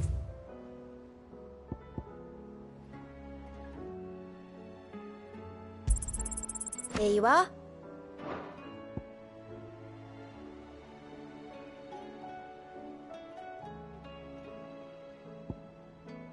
Come again. I may have more for you.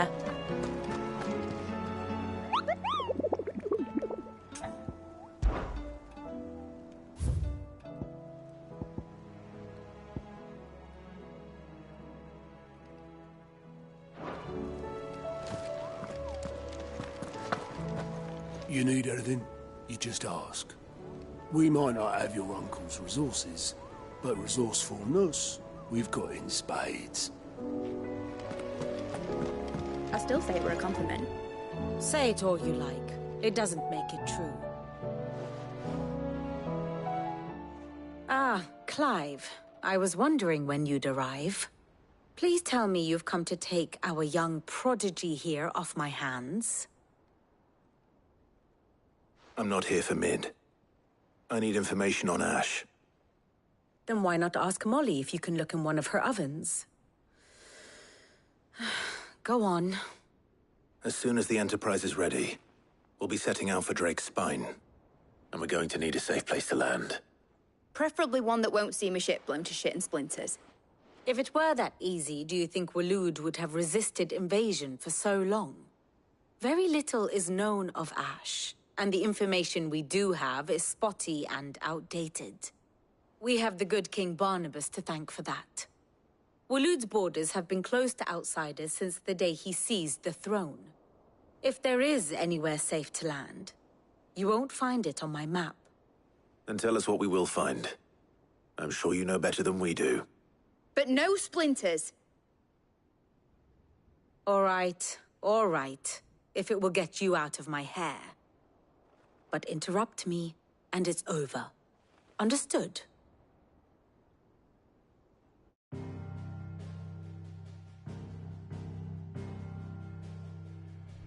Barnabas Tham, the one they call the Last King.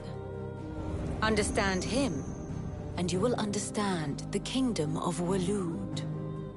Barnabas was only a boy when he arrived from beyond the southern seas, and barely a man before he united the ragged tribes of Ash. And having unleashed them upon the formidable Veldemark, he set his throne upon the ancient kingdom's ruins. The victory sent shockwaves around Valisthea, tales of Odin's might spreading through every court, parlor, and drinking hole in the realm. Note that this was in the year 843, and that the king still sits upon his throne some 40 years later, quite untouched by time. Waloed's recent inaction left many wondering if Odin had lost his appetite for war. And yet here we are. The Einherjar was committed to the fray, a bold declaration of intent. Orcs swarm around Drake's Fang, and throngs of Akashic haunt Canvas streets. Though how precisely the havoc they wreak serves Waloed remains unclear. Regardless, if the order to attack truly came from King Barnabas, then one thing is certain. Waloed has achieved the impossible, and made bedfellows of beastmen and the ether-addled alike. All of which is a roundabout way of saying that you will be in unknown territory when you set foot on Ash. Much of the continent has already been lost to the Blight, and what few ports remain will be fiercely guarded. And that is to say naught of its natural defenses. Offshore currents will cast an ill-equipped ship out to sea one moment, and dash it against the rocks the next. But then the Enterprise is anything but ill-equipped, and Mid has made land there before. Now, if only there were someone with an intimate knowledge of the Shadow Coast, and where a daring gentleman might put ashore.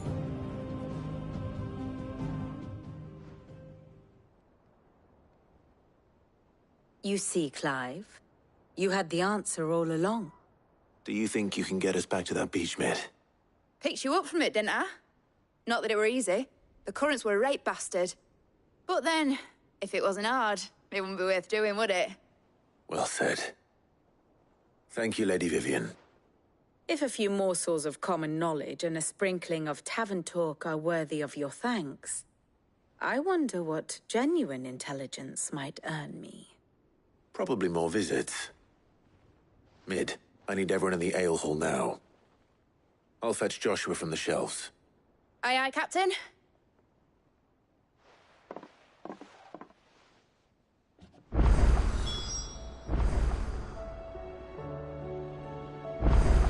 Back again? Allow me to educate you. Here you are.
The state of the realm is ever-changing, Clive.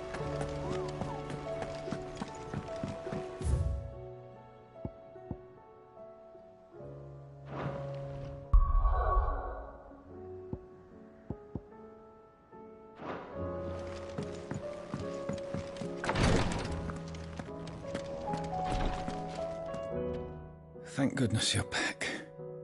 Taya looks like she's about to collapse. Is this what you needed?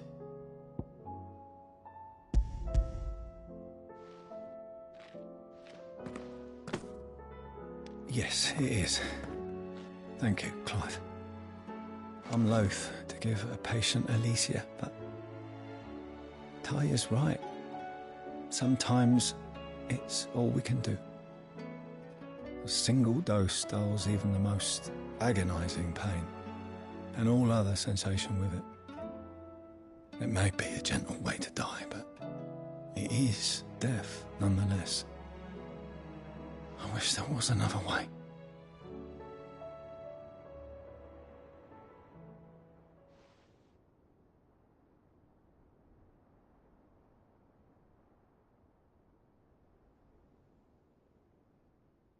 How are you feeling? Light, mid-here. Drifting on waves. Good. Just relax. Let the waves carry you to a better place. Thank you, Taya. I'm so proud of you.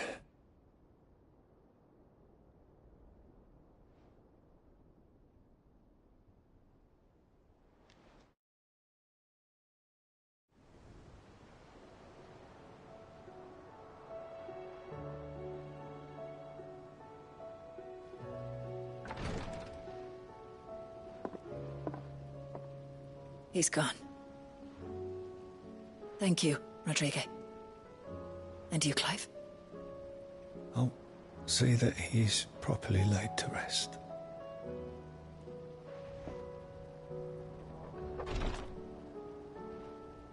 The man you helped today was my mentor, back in the Southern Isles, on the front lines of some meaningless war. I was still a child when they shipped me to their triage tents, to treat the wounded with my gift. But in such blighted lands, I was next to useless. Until he taught me the true physicker's art, that is. An art we would be lost without. Tears of mercy were his gift to the bearers of the world. A respite from the agony of the curse's end. And a kindness Sid would have approved of. You know as well as I what life is like for a bearer soldier. Marched from one battle to the next, never knowing which might be your last. A commander may care nothing for the bearer spent in his service, but my mentor's gift gave the dawn a fleeting moment of tranquility before the end. I've no tears left, Clive. I've seen too many of my friends taken. Something needs to change. And we need to be the ones to change it. And we will. I promise. I hope so.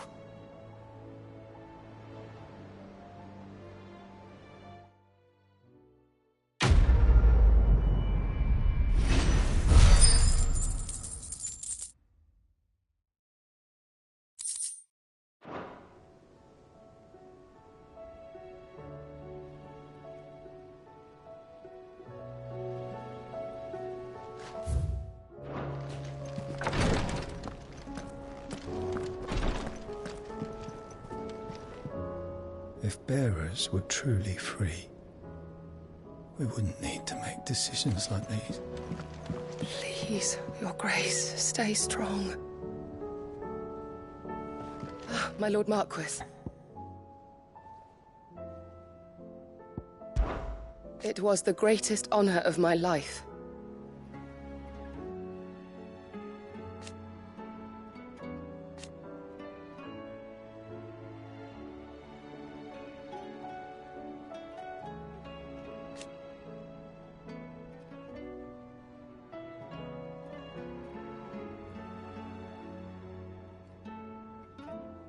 But now...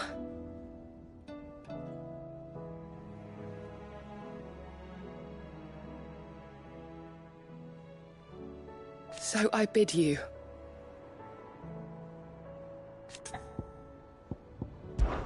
Your companions are kind indeed. I must admit...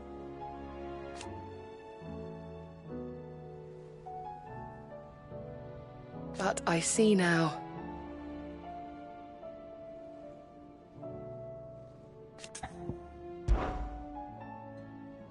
Goty, is anything the matter?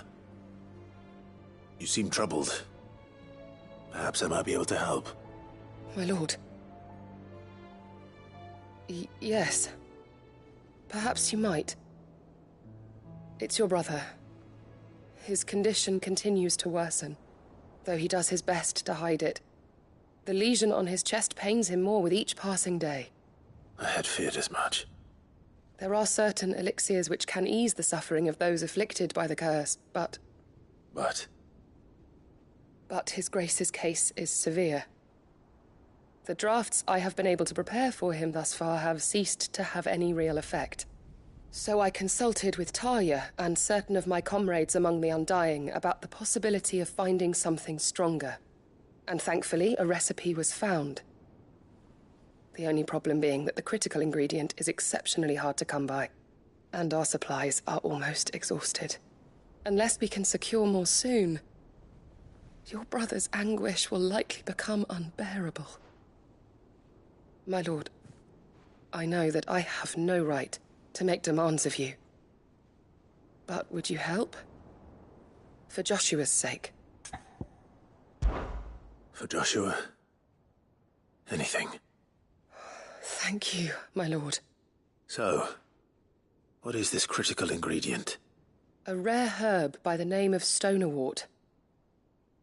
It grows only where the ether is densest. The vigor it stores in its stems helps to counteract the curse. We discovered a patch near the aqueduct in Rosaria. But alas, yet more ether has erupted from the earth there recently, leaving the whole area flooded. The search continues for a new source. One that we might reach without being turned. So it's only that you can't reach it? The stonerwort itself is unharmed by the flood? Well, yes, but... Then I shall go in your stead. But, my lord... You've yet to find another source, correct? So for now, the aqueduct is our best hope. Besides, I'm a dominant. The ether can't hurt me. Well, if you're sure, my lord. Stonerwort is easily identified by its blood-red blooms. Search around the aqueduct, and you're sure to find some soon enough. I shall remain here and prepare the other ingredients.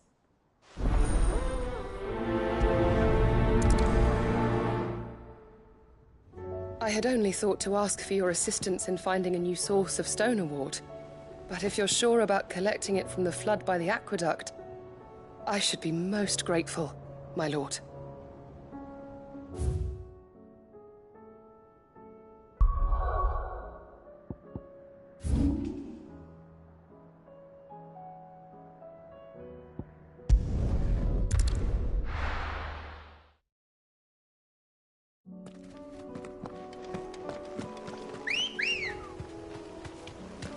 Ready, go?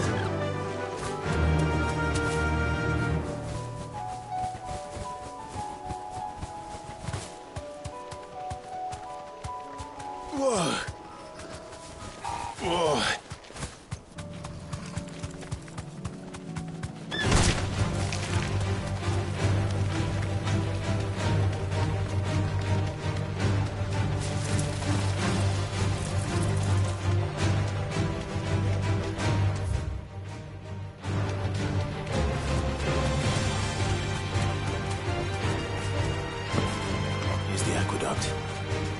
Now to find our stonewort. Goty mentioned blood-red petals.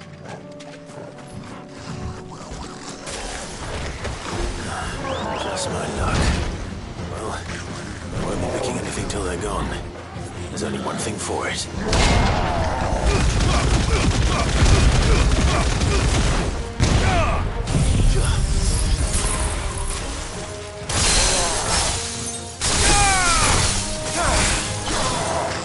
Nice try.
Better collect as much as I can before reinforcements arrive.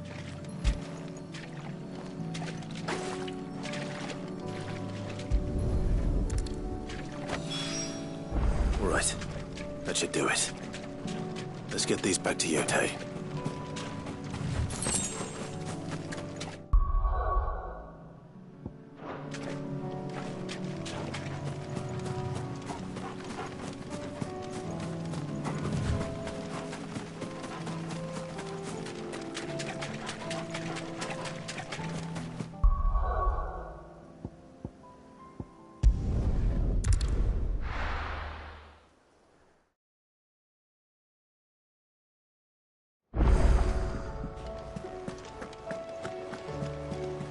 Covered in nicks and lumps, the lot of them.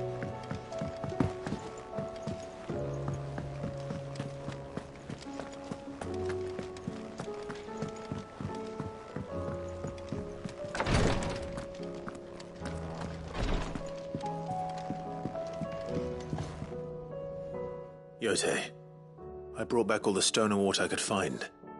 Will this be enough?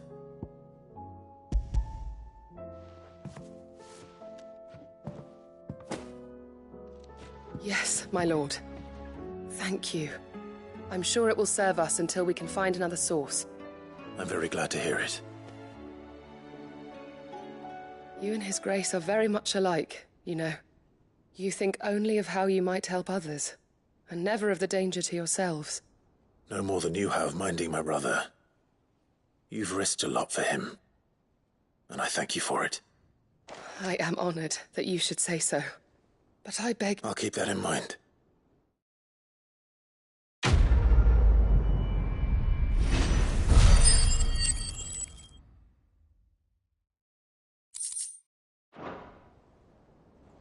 You and your brother really are alike, my lord. Though selflessness is a right. Clive, I wanted to give you something for the kindness you showed my mentor. What's this? A chest of all the medicines you're ever likely to need. Seeing as you're so reluctant to come to the infirmary, I thought you might as well take a part of the infirmary with you. I'm sure it will be very helpful indeed.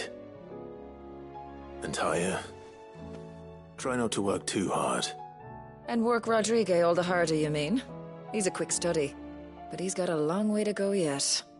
I'll take that particular piece of advice when you heed it yourself, thank you very much. Besides, who else is going to see that your brother takes his medicine? Who indeed?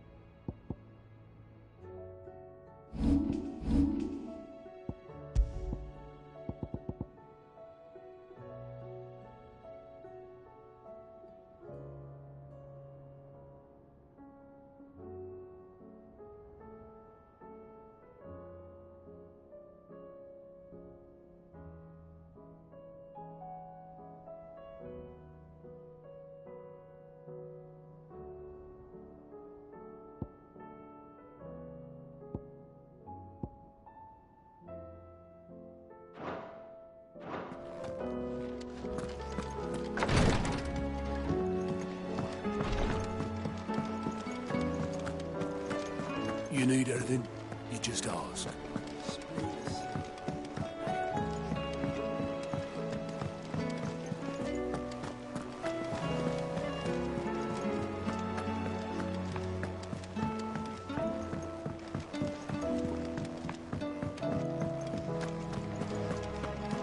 Oh, don't tell me we've run out of Papio. Aye, it's a dangerous world out there.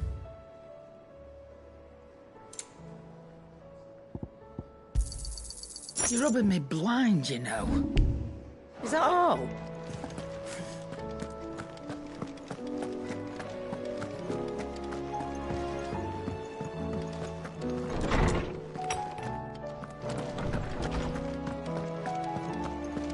I have no reason to assume otherwise. Well, then that changes everything. Clive, you must listen to this. Lawsman, tell him. Do you recall when we spoke before on the divinity of Ultima? Well, it inspired me to delve deeper into the subject. And what I discovered appears to agree with the findings of His Grace. You will recall that my quest to uncover Ultima's origins began with the mural at Phoenix Gate.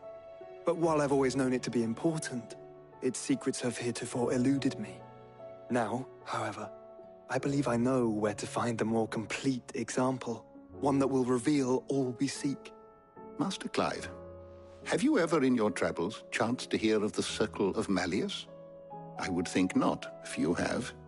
But there was once a time when the faith flourished, the oldest known religion in the Twins, and though its popularity eventually waned on Storm, hints of its dogma remain embedded in more modern faiths such as the Crystalline Orthodox.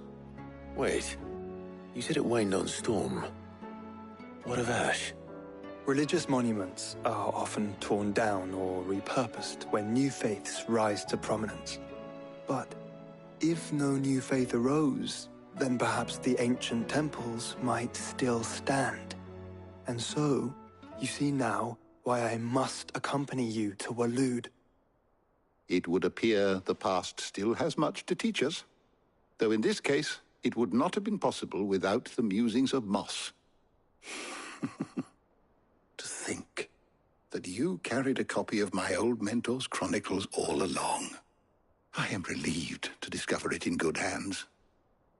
I shall guard it with my life. Joshua, if you're finished here, join me in the ale hall. I need to speak to everyone before we leave. Right away.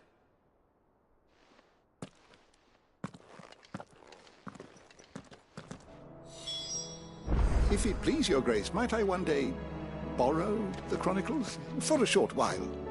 Of course, Lawsman Hippocrates. You need but ask.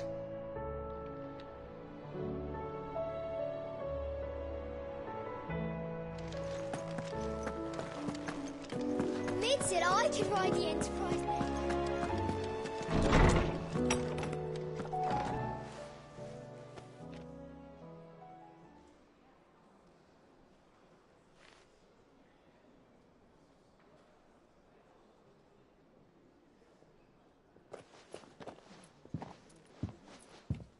My apologies. By now you've all heard where we're going and why. So I won't bother you with the boring details, only the important ones. If we attempt to approach Stone here by sea, there's a good chance we'll be sighted and fall prey to the capital's artillery. So instead, we'll disembark on the southwest coast and make for Drake's Spine on foot. I say we, but it's highly likely the entirety of Ash is under the rule of Ultima. A large party would only attract unwanted attention, as well as slow our march and require supplies which may be difficult to obtain. Only Joshua and I will be going. And a scout. Preferably a good one.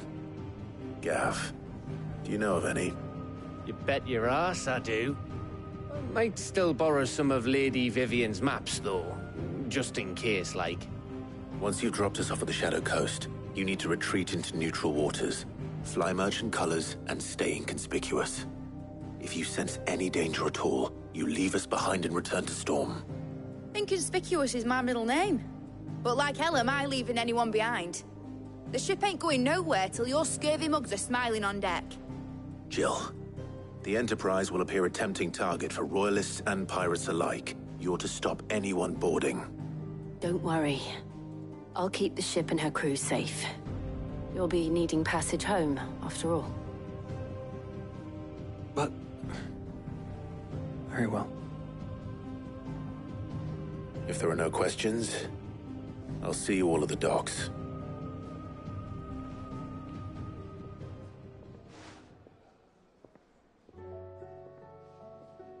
Let me know when you're leaving. I want a word before you go. Of course.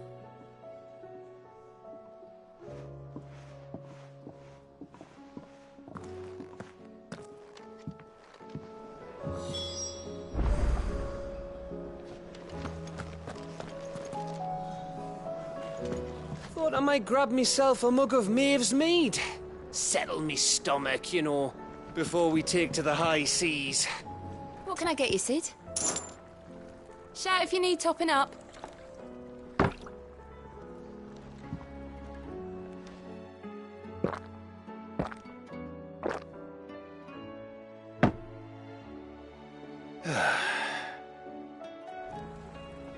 Oh, you're not leaving already, are you?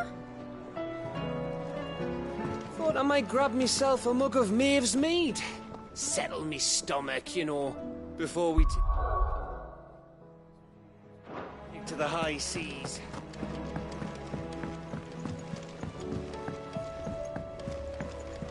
I am certain we will find what we seek in Ash, and learn the truth of Ultima's origins. Covered in nicks and lumps, the lot of them.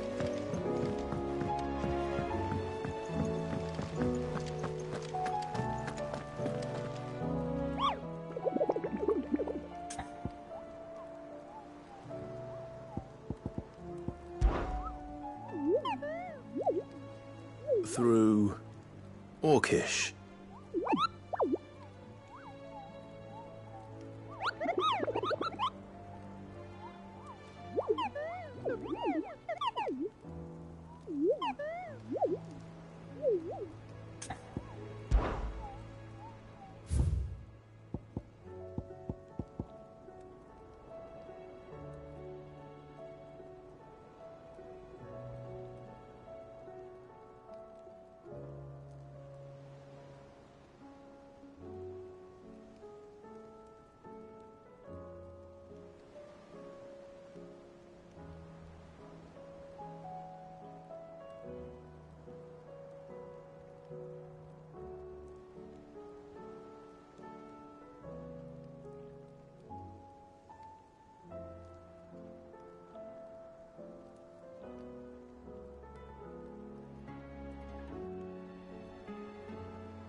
Ready, go?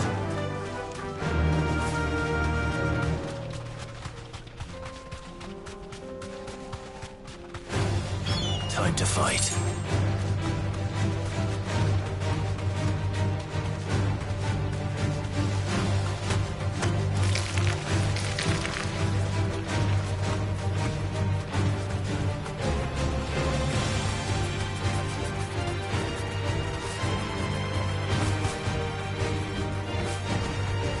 That's it!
Don't tell me we've run out of Papillon. Clive.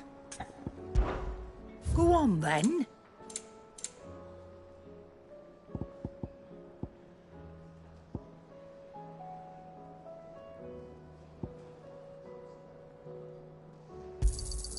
You're rubbing me blind, you know. Is that all?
Why the hell would Victor take the bearer's side?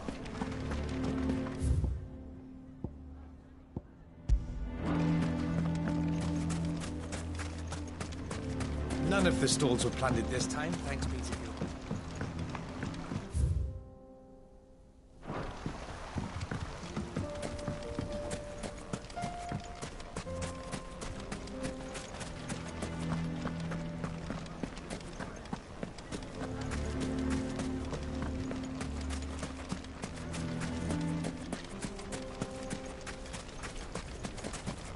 How the hell did that bastard get through the desert gate? Where were the guards? Let's go.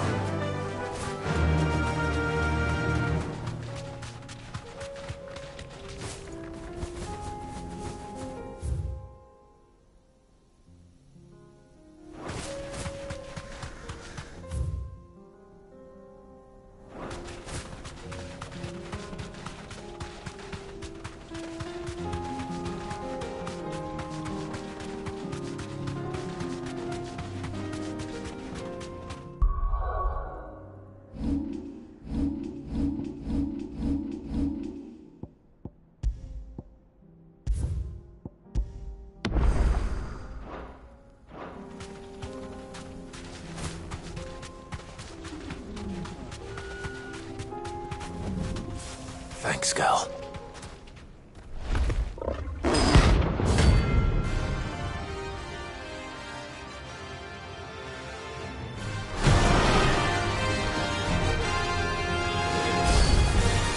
We're not gonna outrun this one. Stay close, Torgal.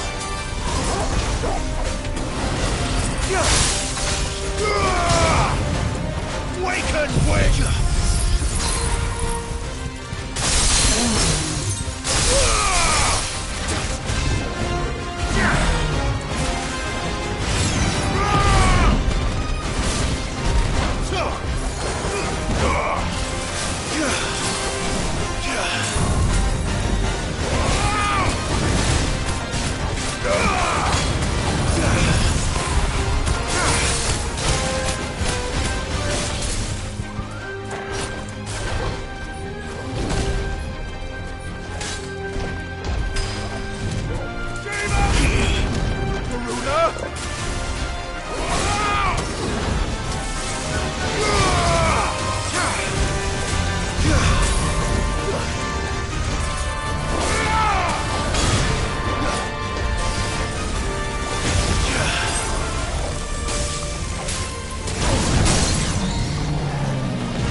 Should have picked on someone your own size.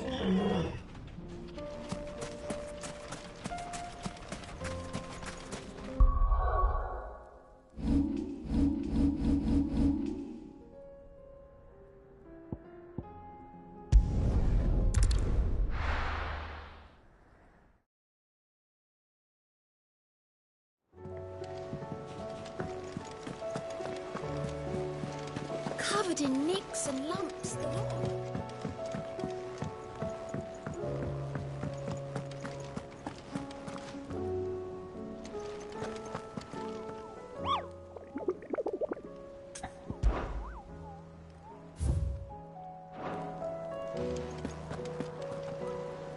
Is something wrong? Not at all. Honestly. Can't a man wish his friend farewell? Just wanted to let you know that I'll keep things in order while you're off saving the world. I'll hold you to that.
Reckon it'll be a long walk to the capital if we follow the cliffs.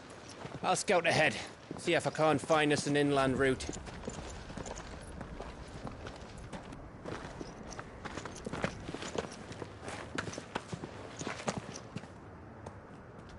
Clive.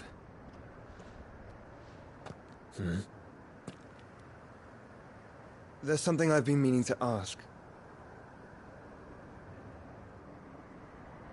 You took her icon, didn't you? Yes, I did. She understood.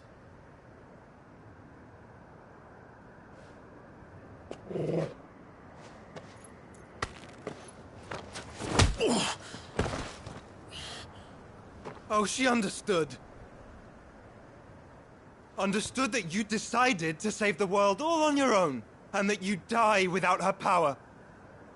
How dare you make her choose? You knew damn well she'd never refuse you. But I will. You can't keep pushing us away, Clive. The world is ours to save, not yours.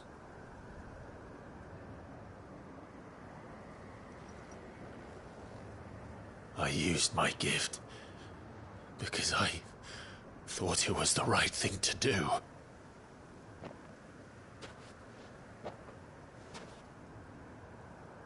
And you truly believe this will save you? Will save us all? I do.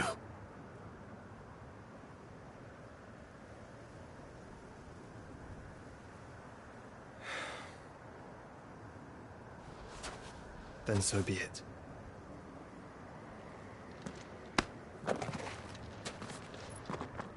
Just don't forget, you're not alone.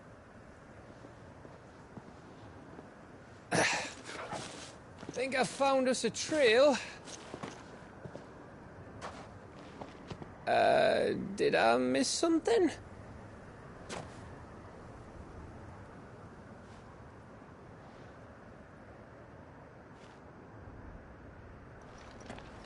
Only that Joshua didn't. I don't get it.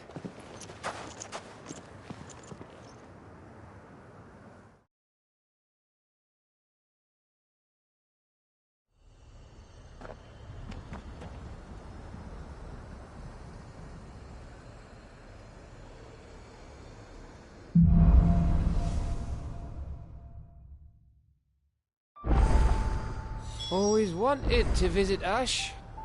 We're in Waluda territory now. Don't expect a warm welcome. Oh, I don't know, Clive. That castle over there looks inviting enough. Shall we sample its inhabitants' hospitality?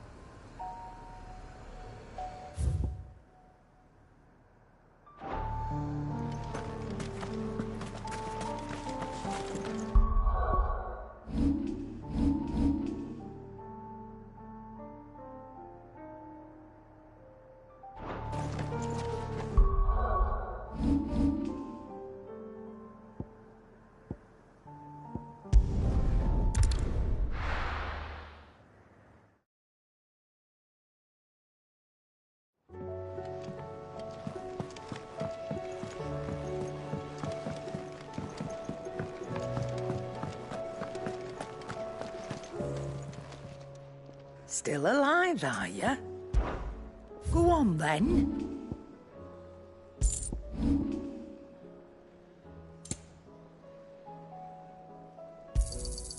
You're rubbing me blind, you know.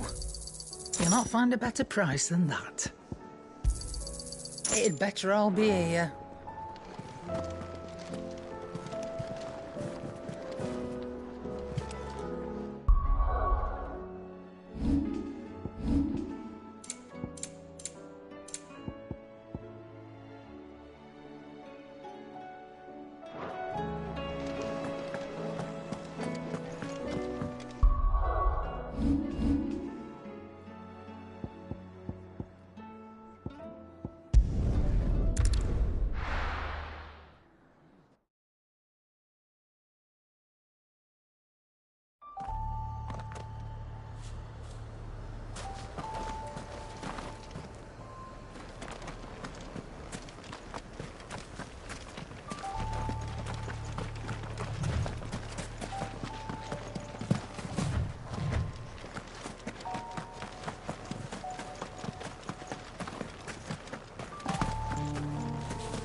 Remember what I said about warm welcomes, Gav?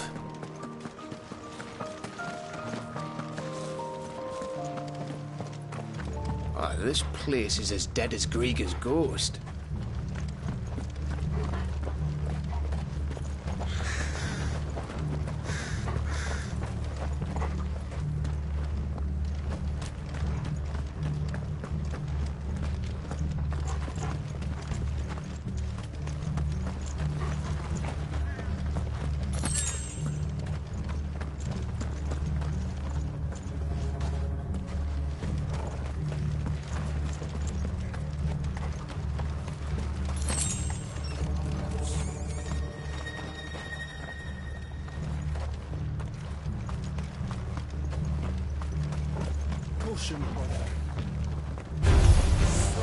I knew I smelled something.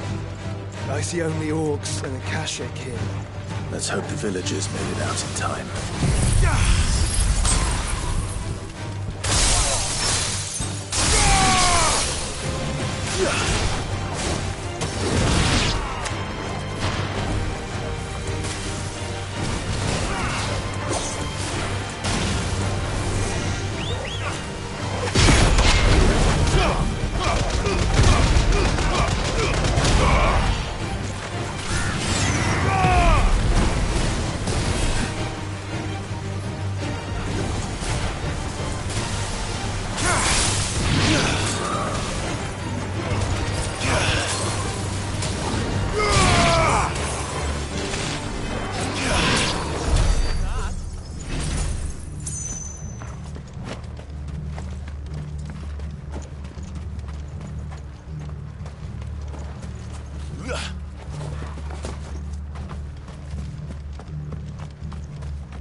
Yeah.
finished.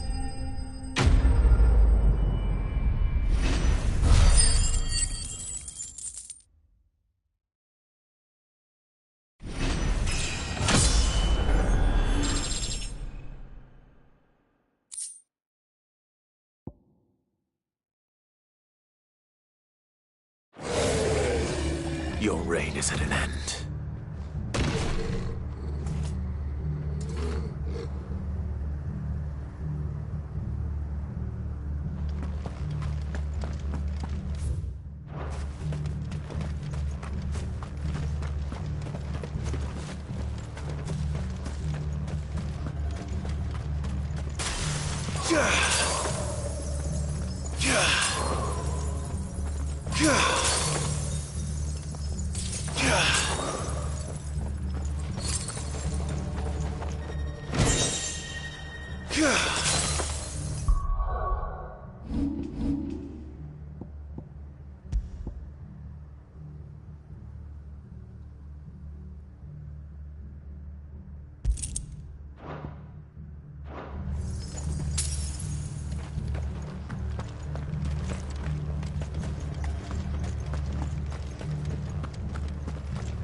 The stew's awful. What's that for you, dear?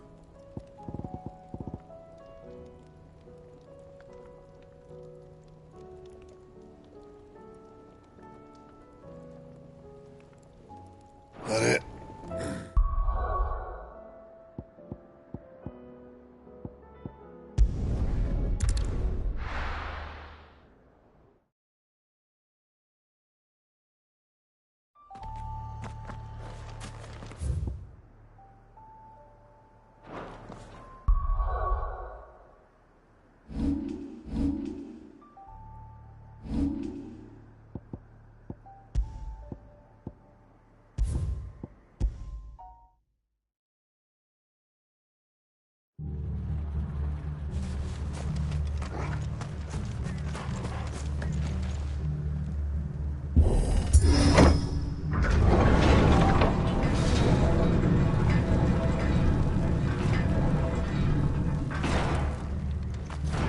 Camber all over again. Where the hell are the royalists? Seems you were right about that welcome after all, Clive.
Aye, aye.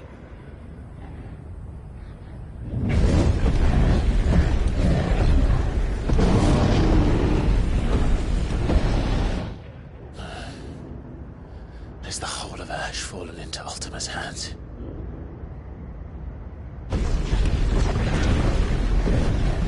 That's no peace delegation. We should send a warning to the others. No. My uncle will have an eye on the coast. I trust he'll find a way to entertain any uninvited guests. Our mark is Drake's Spine, and there's a lot of road between us and it. We press on to Stone here. Aye, you never know. It might not be a nest of slavering monsters.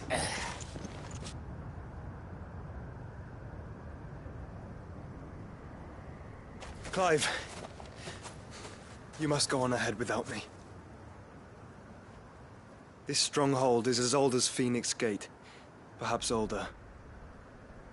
It may yet hide Ultima's remaining secrets, and if we are to best him, they must be unearthed. All right. Stay out of trouble. I always do. Mostly.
You sure about this?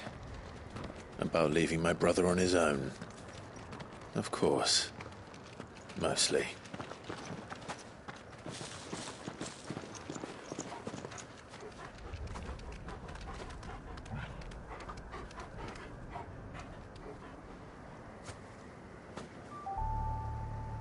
Lady Vivian's map is so old it's hard to tell which way is up. But if I'm right, we're not far from a village called Eastla. Then we make our way there, resupply, and wait for Joshua.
This place reeks like a mobile's arsehole.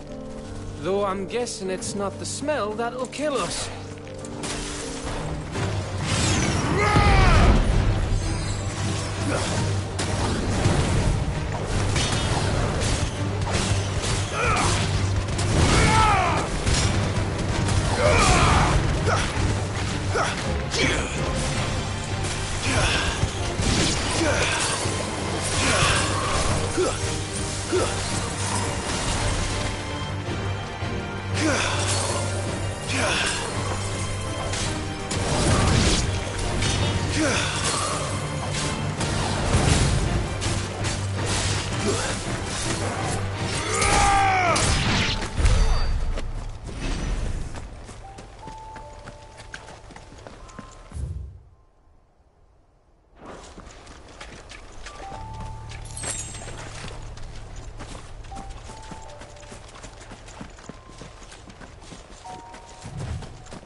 This one's awake.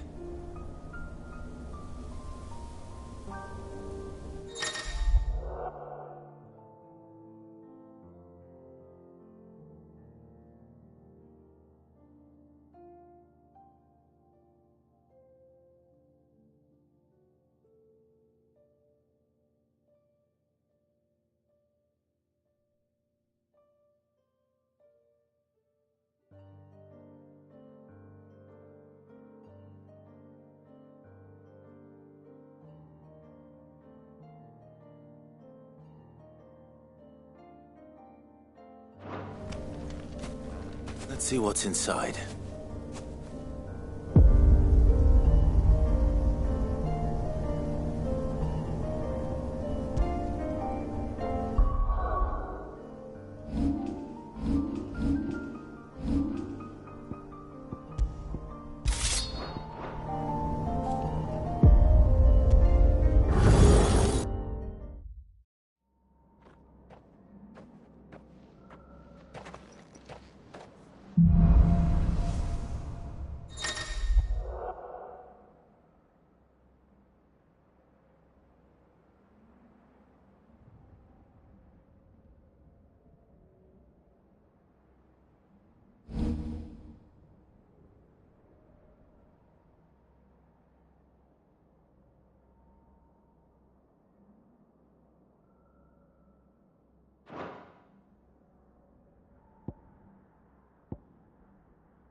mistakes.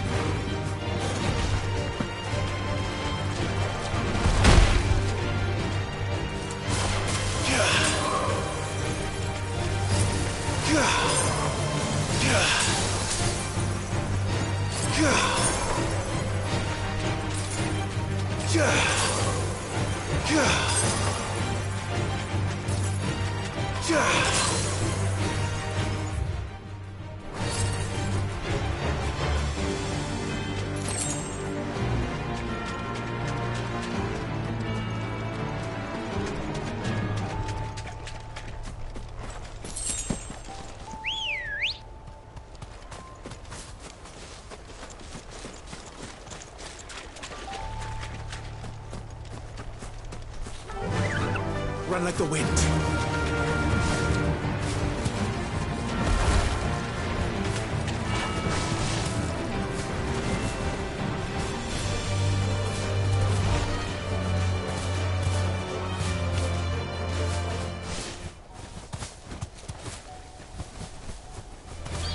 All right.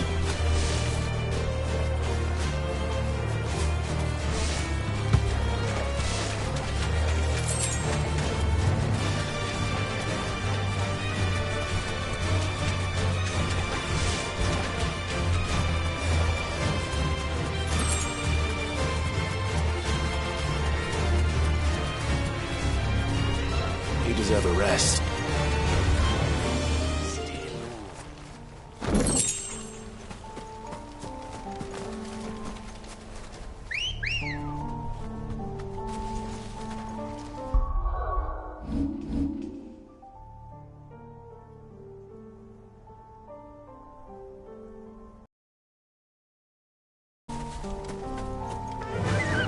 Fly, Ambrosia.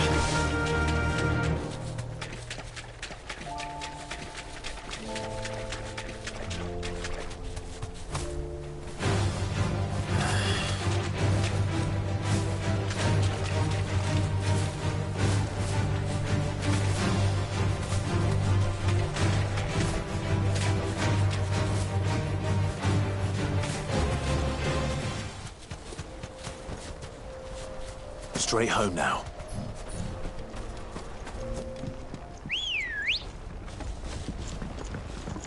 Come on. Yeah! Bahamut's breath. Don't look down, Torgal.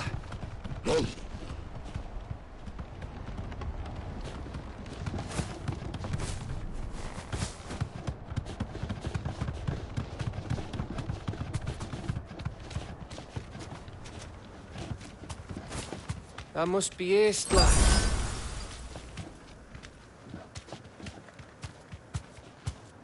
Thanks, girl.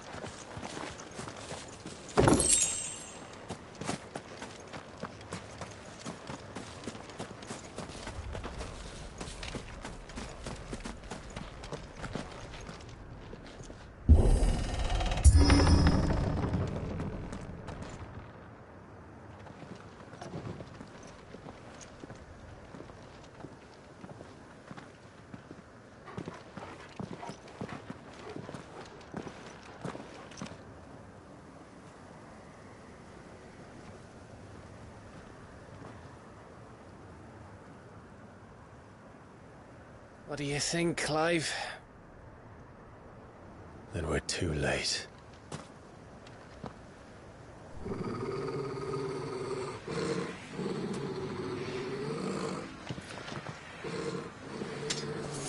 Damn it.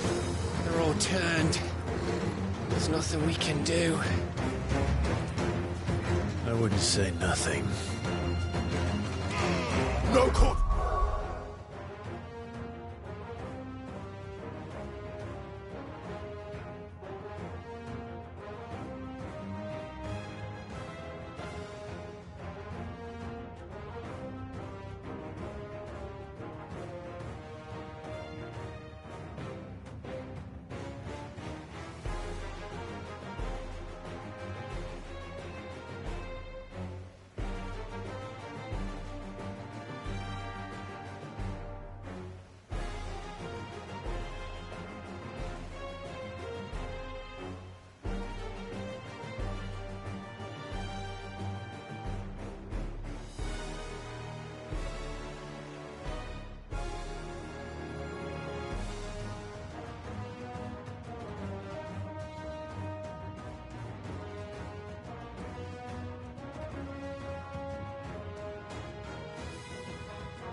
Gav!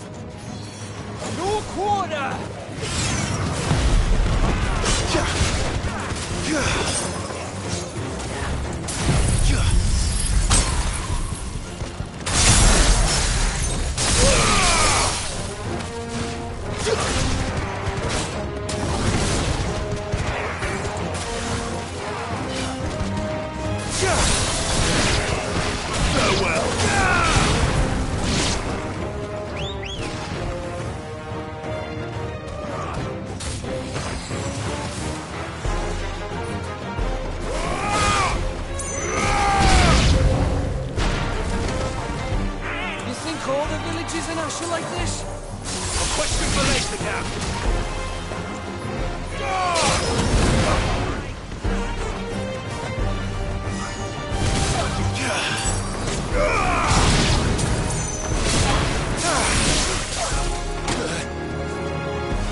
Yeah!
Gav.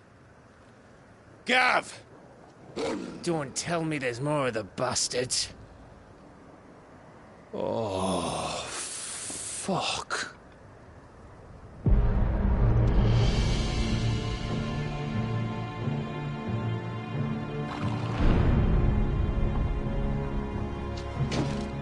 Have you come to watch, Odin? Bound for stone here. Good.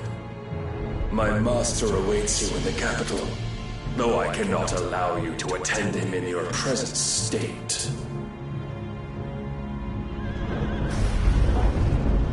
And how are you going to stop us? Why, with this!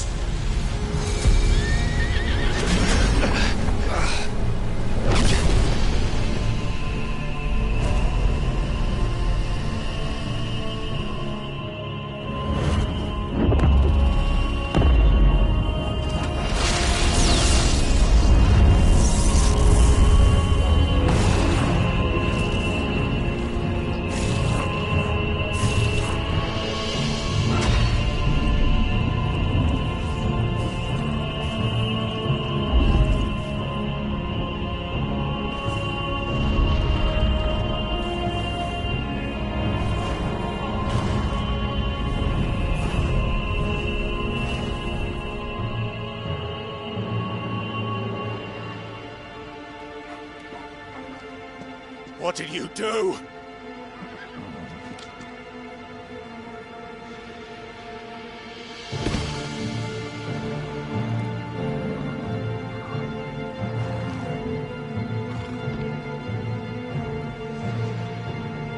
If the vessel would see the path opened, it has but to ask. I shall see that my master's prize is made presentable.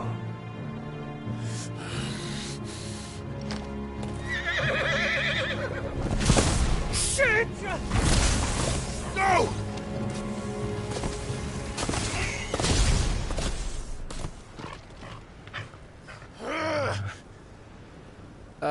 Clive, would you mind telling me what the fuck just happened?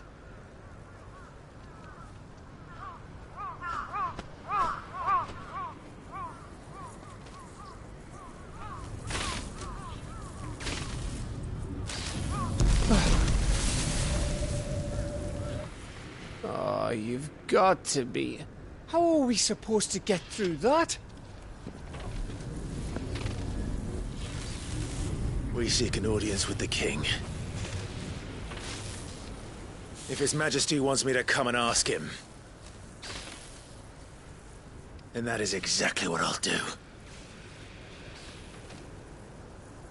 Before you go practicing your petition, we don't even know where the fucker went.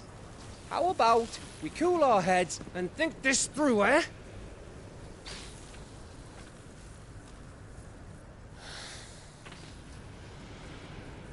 All right. Maybe there's something here we can use.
There's no one home, Clive.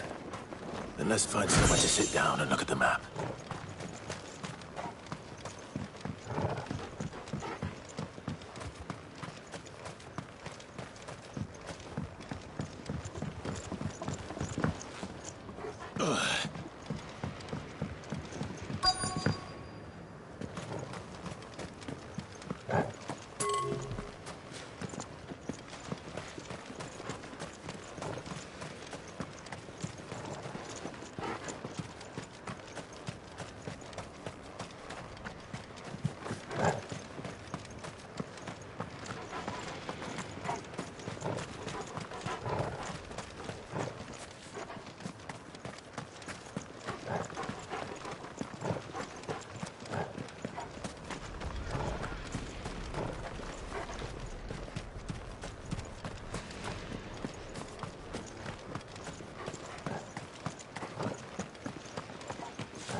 Ambrosia won't help me here.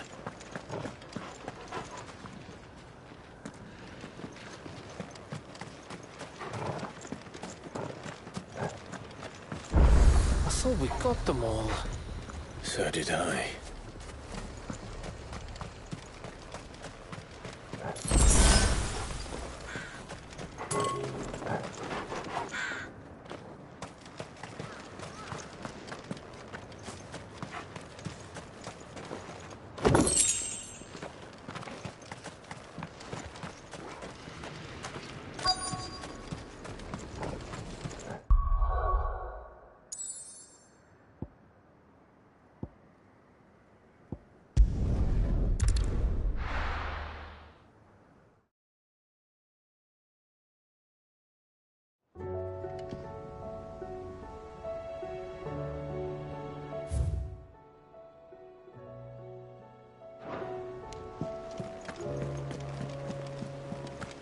covered in nicks and lumps, the lot of them.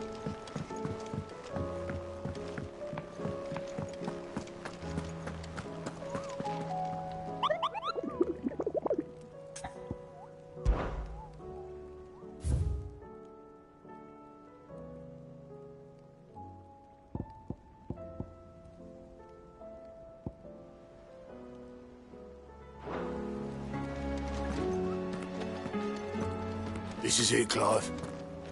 Sid ran from Stone here to chase his dream. But he always knew it would lead him back there in the end.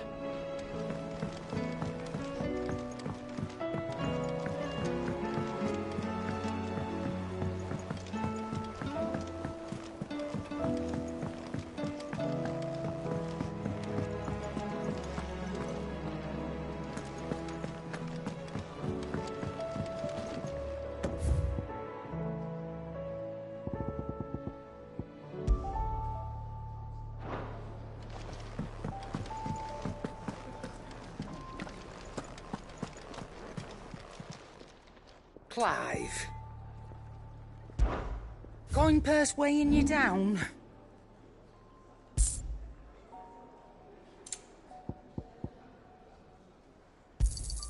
You got out else? I reckon I can find a buyer.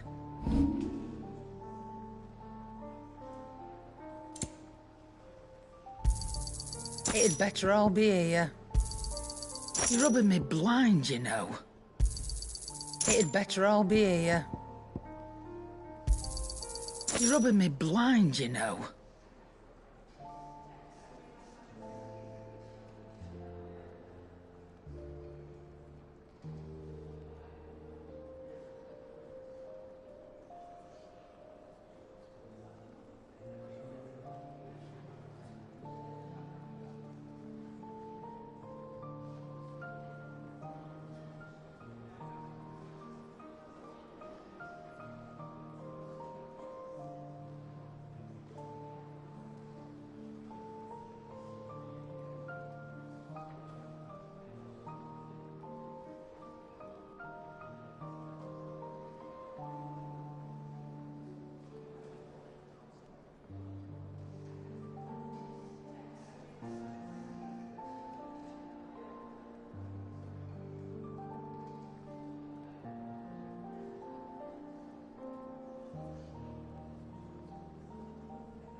Come again.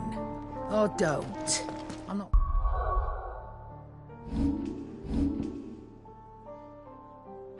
Much bothered either way. The stew's awful. So what do I owe the honour? So, what'll it be?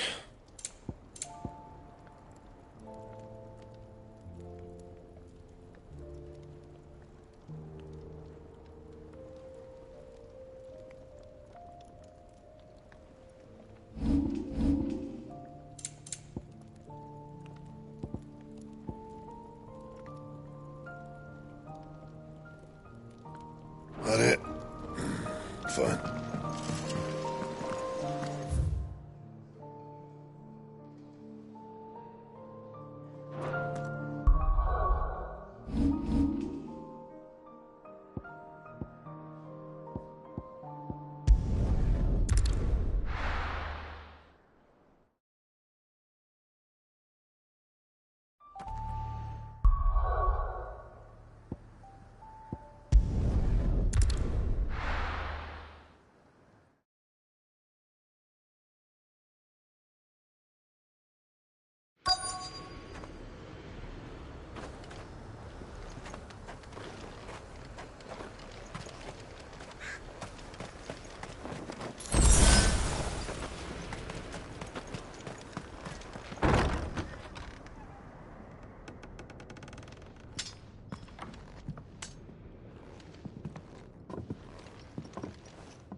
Please. Please. Please, no. Miss. Whoa. Easy. Easy. We're not turned, all right?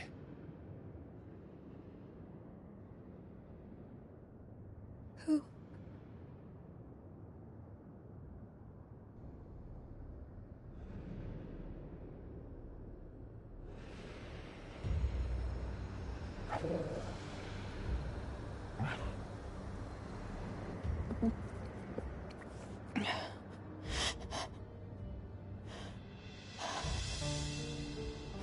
My thanks, kind travelers.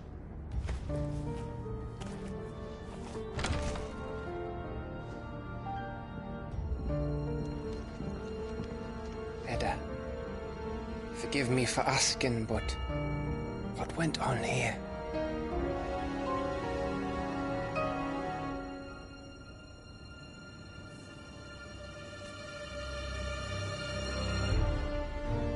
It all started when the skies changed. The elders said it was the Arcade. One by one, people went mad. Minds taken.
by the ether, till only I remained. By then, I was too far alone to run. And then the nights came, and I didn't know what to do.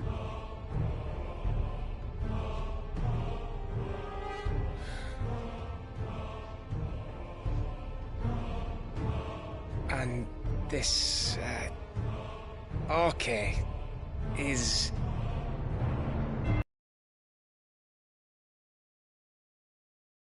When we misbehave. About how the heavens would grow dark before the land took her last breath. The end of the world. You said the others went mad.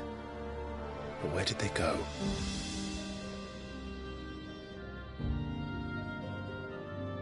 They all left.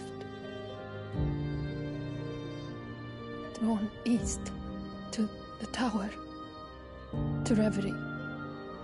The elders, the healer, the blacksmith, my husband.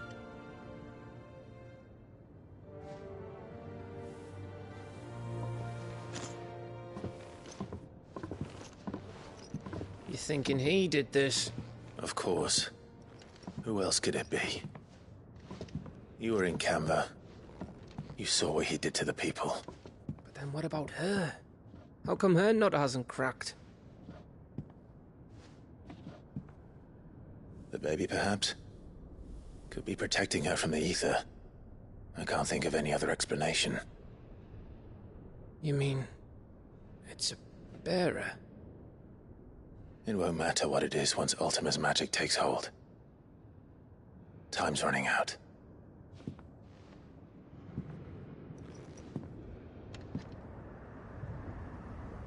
This tower. That's where we'll find the king.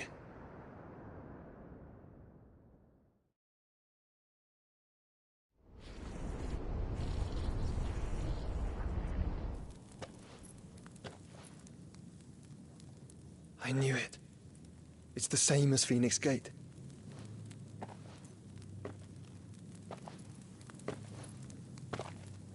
Which means at the end of these stairs should be...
The mural is complete.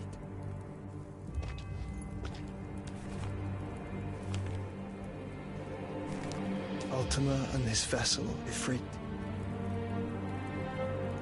Garuda, Ramu, Shiva, Titan, Bahamut, Odin. Even Leviathan the Lost is here. But where is the Phoenix?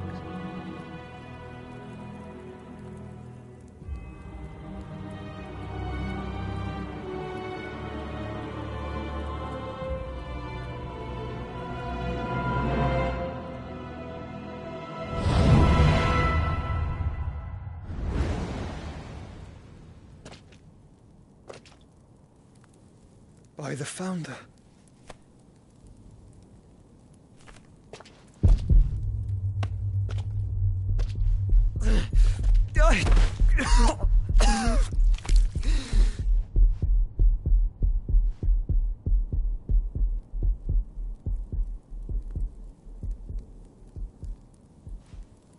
So that's what you want, isn't it, Ultima?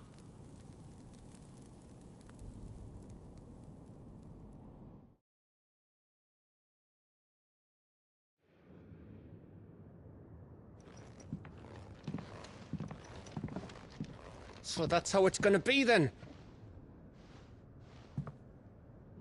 I'm not asking, Gav. I need you to stay with Edda. What? I must do this alone. If I don't return, you're to find Joshua and make for the Enterprise. Understood? Aye.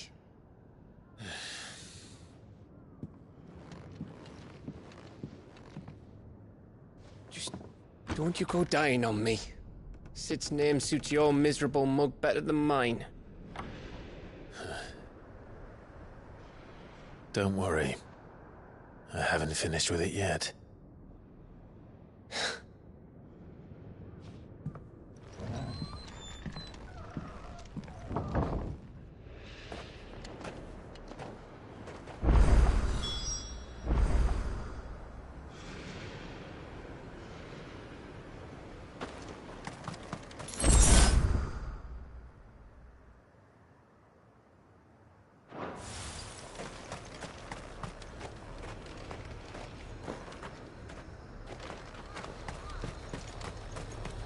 If Barnabas is controlling the Akashic, then wherever he goes, they'll follow.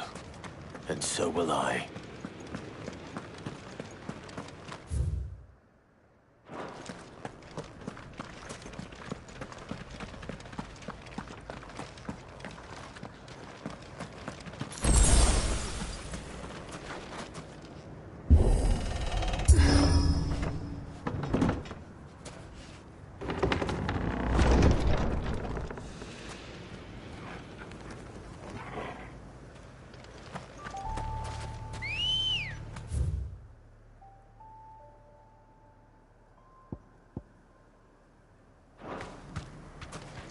Good girl.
Safe.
There's something there. I can feel it. But now's not the time.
This is it, boy.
I've come for you, Barnabas.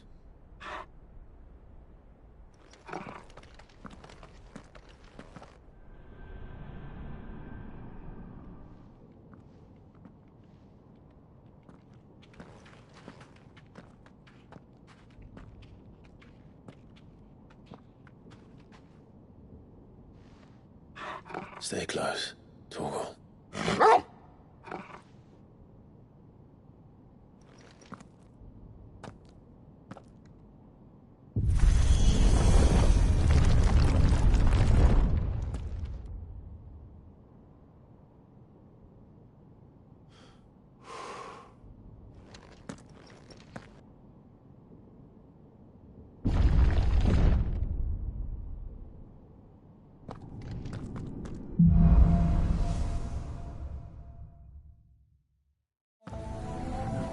Tower. It's alive.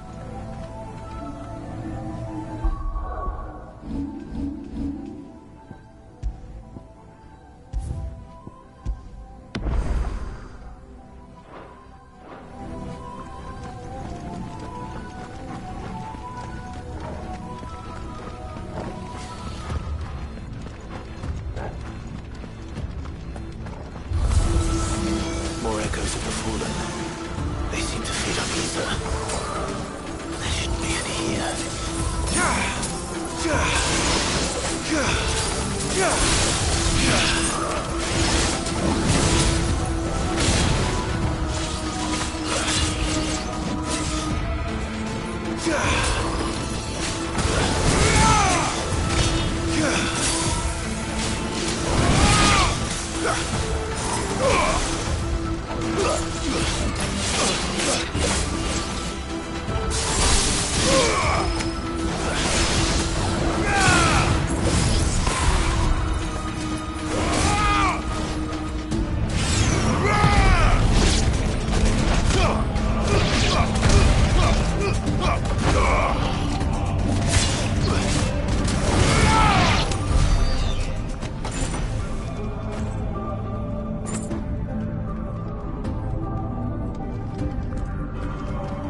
I were Barnabas, where would I be?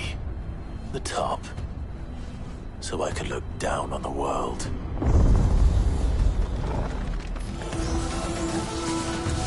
Shiva!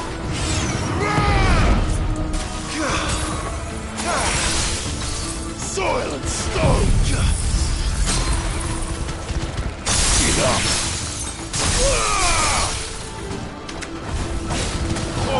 Kill!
Expected to fall like all the rest.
was that thing? Hopefully there aren't any more.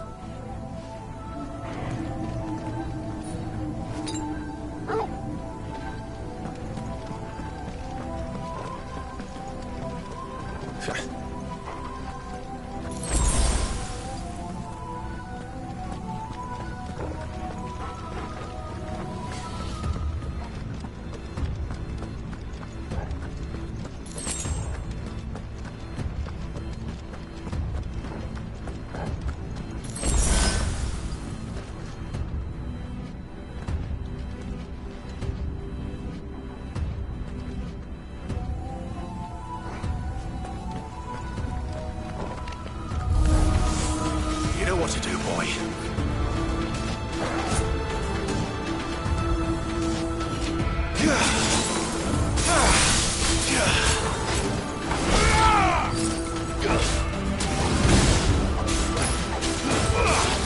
Yours, Torval.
That's better.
Almost there.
He's here.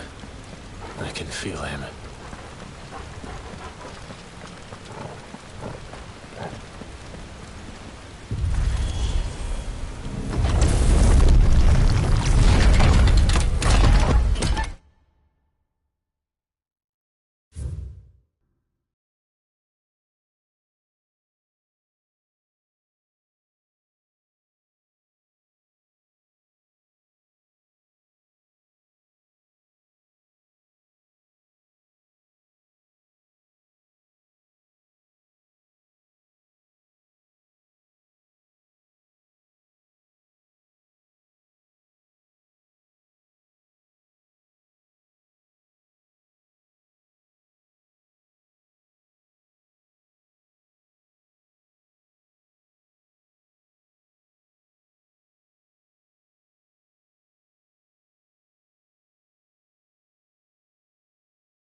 Why?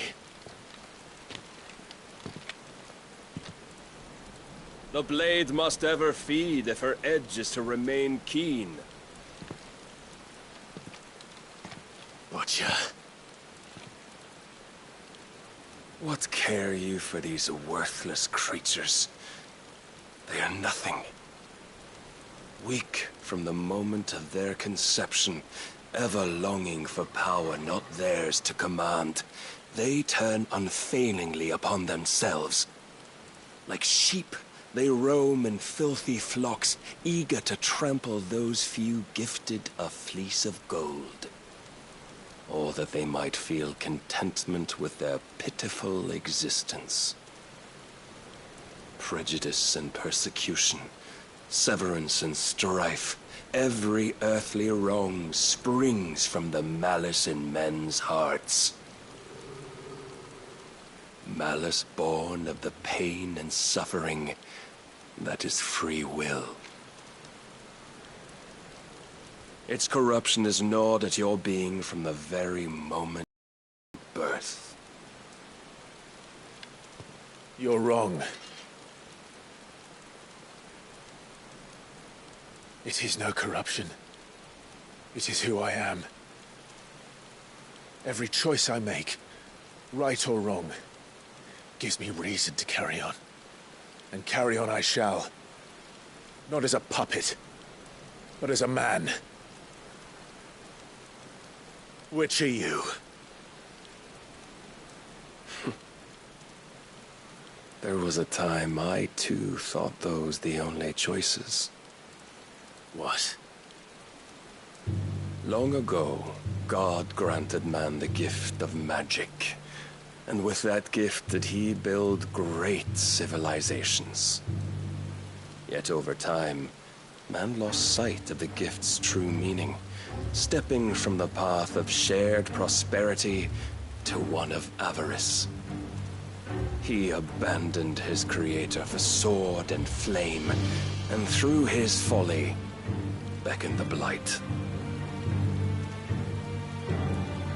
Yet, there were those few who refused to turn their eyes from the heavens, and they prayed to God that he might lead them back to righteousness. And the Lord, he did answer. Before the worthy shall the gates of paradise open. And so did I spread my arms to the ether, and cast my soul upon its gentle waters. I gave myself unto him.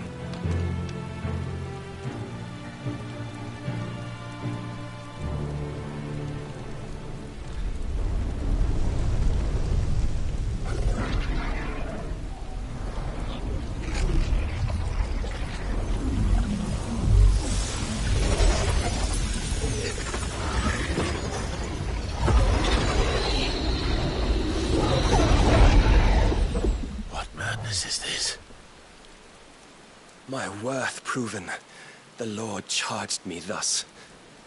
If your kind are to find salvation, they must be made to serve. You see, paradise lies but a single step away. Could we only take it? Could we only leave our transgressions behind? For none save the pure of heart and mind may set foot in the new world. I will save us. But it all begins and ends with you. You are the key, Mythos. And with this humble offering, shall I prove my faith once more. So you forsook your kingdom. You forsook yourself to serve. Tell me, how is that living?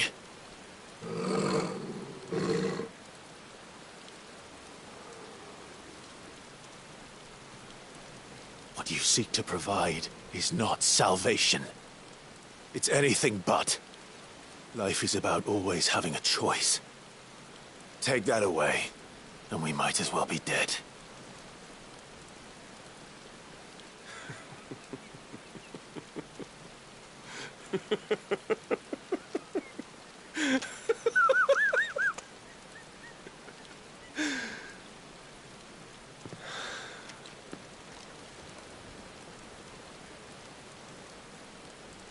Very well.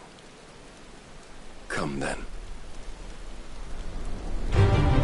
Show us the strength of your will. It's not the strength of my will that should worry you, but the weakness of yours.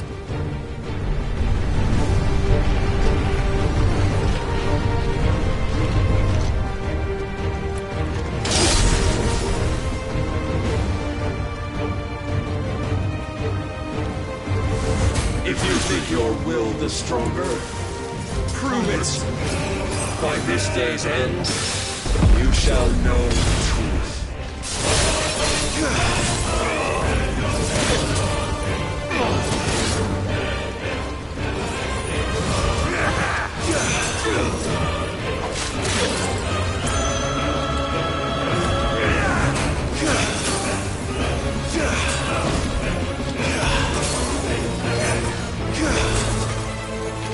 Blessed with the might of a god, yet still you fight like a man.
chose you to serve as his vessel, and you cling to this foolish notion of hope when there is none.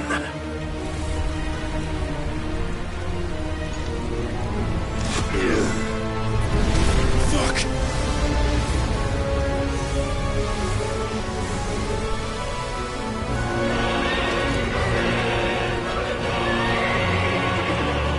Desperate, are we?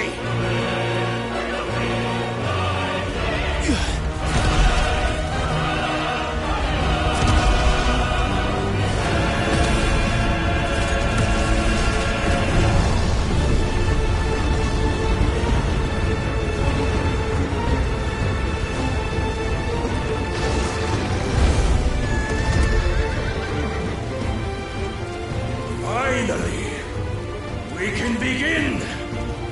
Yeah!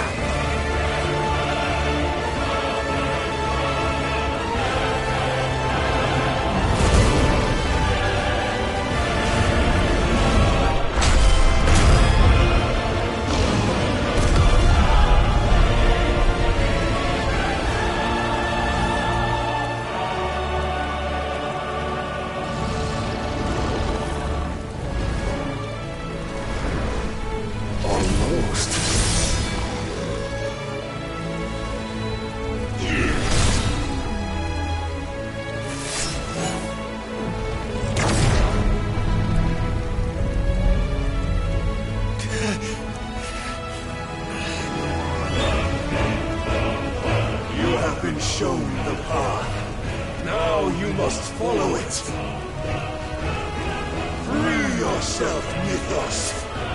You will not defeat me otherwise. We'll see. Perhaps you still require persuasion.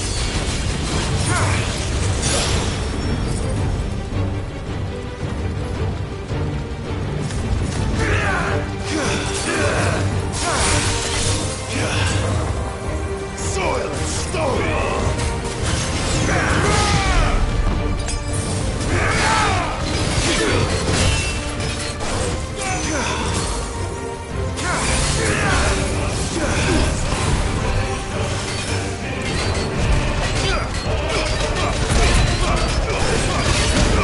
Must I show you?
Defeated?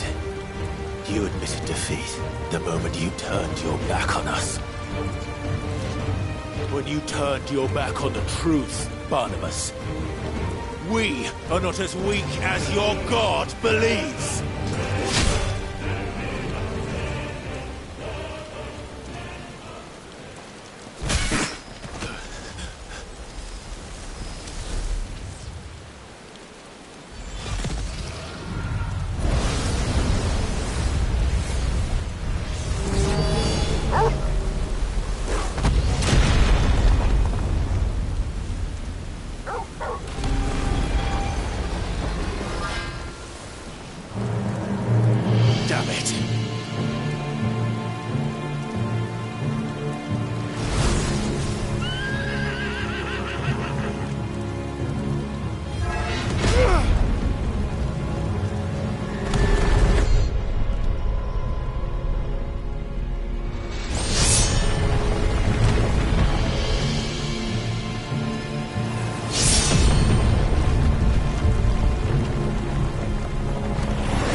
What are you waiting for? Men know nothing of strength.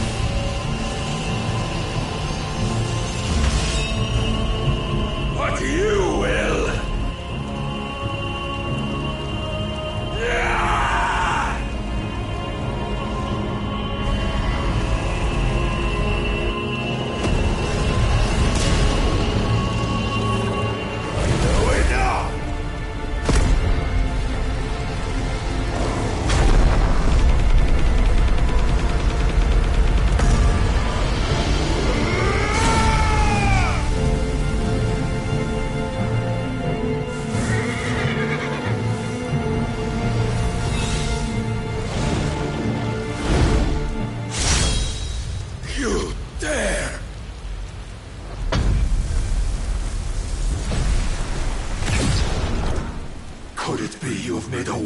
Of your weakness? My apologies.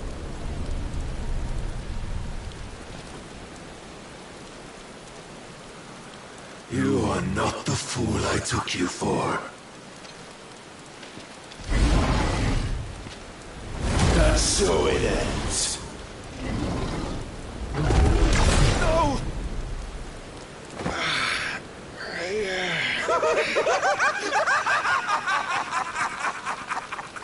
Don't tell me you are tired, Mythos! Your stubborn defiance has stirred my long-becalmed heart, filling it with a joy that I have not known for generations! I had thought the tantalizing kiss of self-indulgence a dream forever out of reach! And now that its sweet ruin courses through my veins, I shall not be quick to relinquish it. Show me your work, Mythos, that I might revel in it!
Oh, my constant congregation, salvation is come!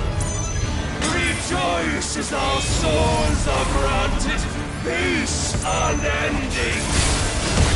How do you know this day will come? What proof have you? I mere existence is proof of the Lord's grand design. I'll never serve your god!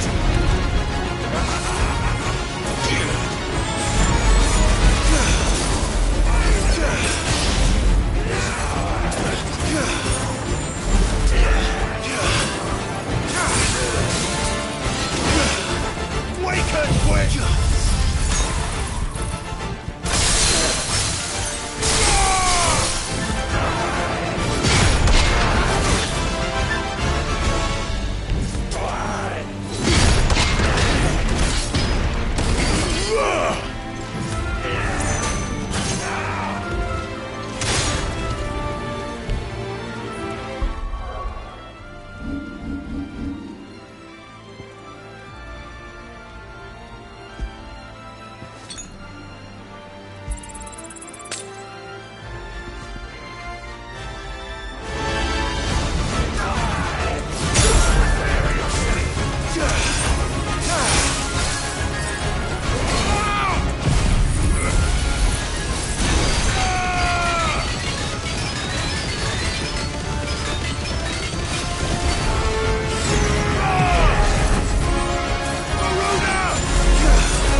Is at an end. And we both know the truth. It is I who stand victorious. My will that prevailed. Your will? No. It was his. Clive Rossfield.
Perhaps there is strength in will.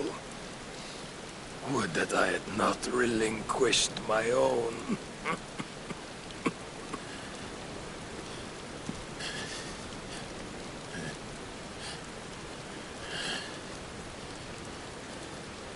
You relinquished nothing. What was it, if not will, that made you strive for a new world? Strive to win your master's approval?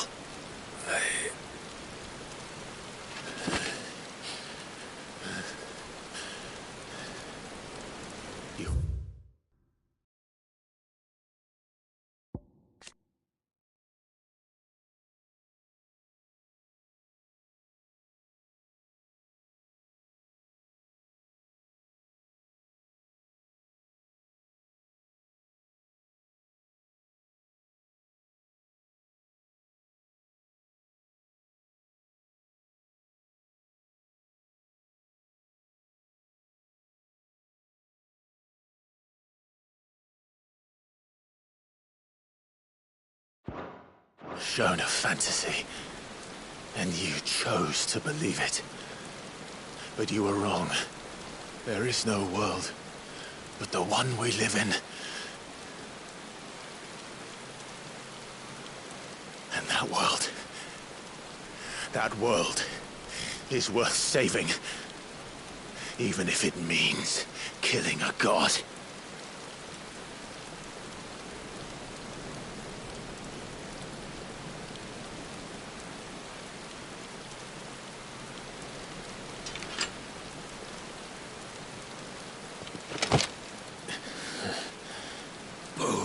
words. From one who has served the Lord so well. This is pointless.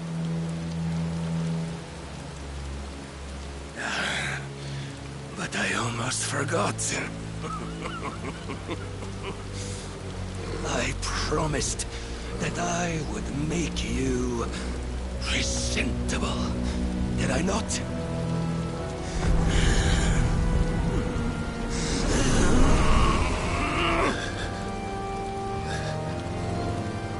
We shall fulfill our destinies.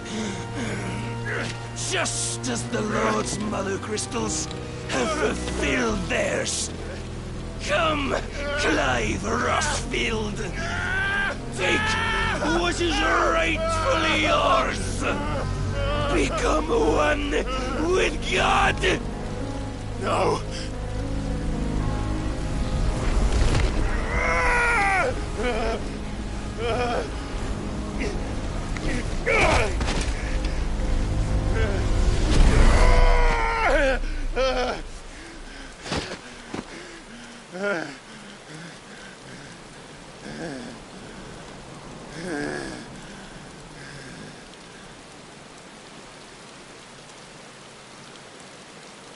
At long last, salvation.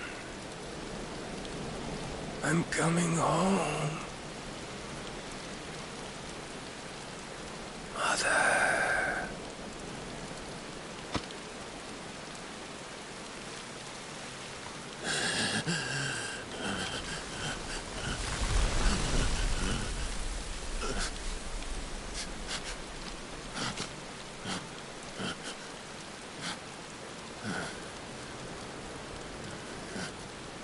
Tell me, how does it feel?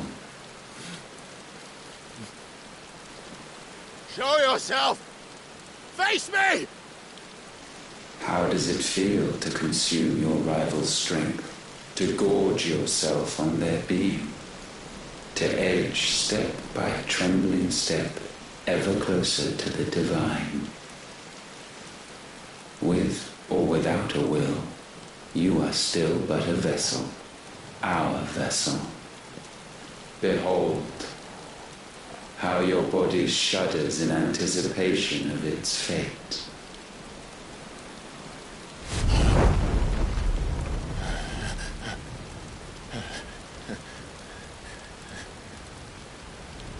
Oh, it's not yours yet. No. Come then, O wayward child. We shall await you upon the back of the first worm. There all shall end and begin again.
them! Since when was Eugen Hamel one to hide when there was a fight to be had? Since they stripped me of my rank and banished me from the battlefield. Now I'm stuck wiping the backsides of this lot while the city burns and my wife tells off the man half my age! And then you turn up! What the hell are you doing here anyway?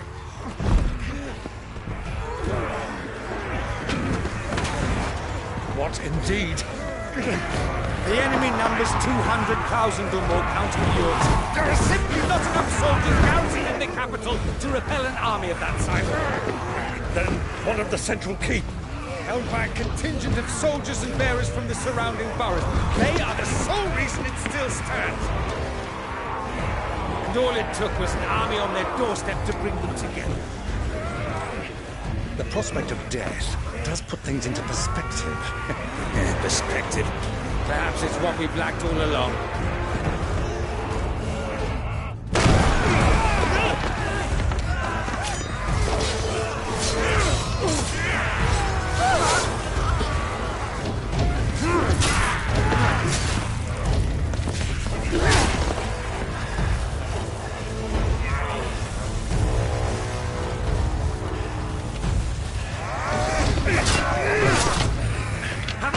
I need you to lend me some of your best men, preferably all of them.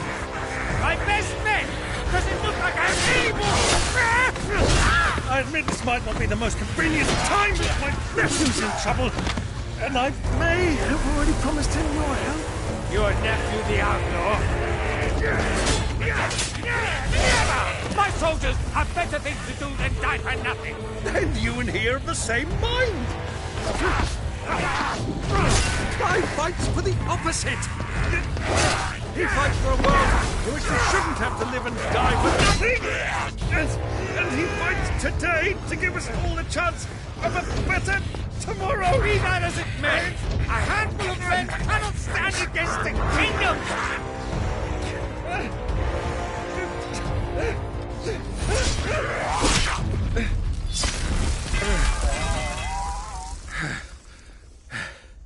Then mayhap they are the wrong men.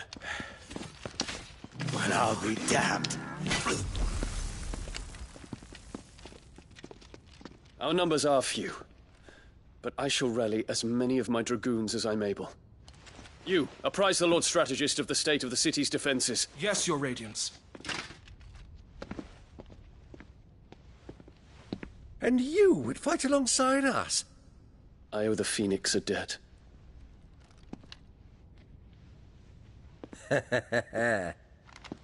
Does this vouch for my nephews? Aye, but I still have my doubts about you. Which we can discuss later. Indeed. You said you had men garrisoned in the keep. Captain, do you know how many yet remain? Allow me to confirm. Commander? Whatever their number, Randalar will be needing Gather the them bodies all. and build a pyre in the courtyard. Quickly. Terence. My lord.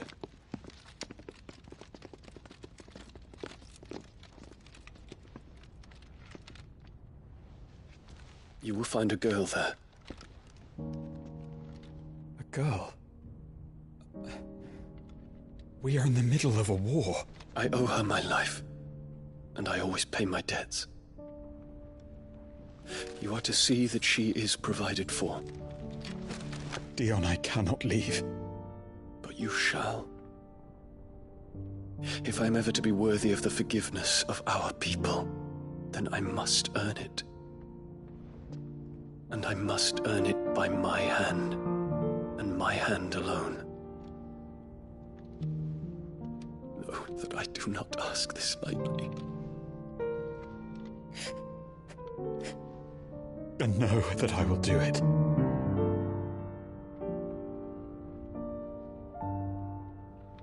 Farewell, Terence.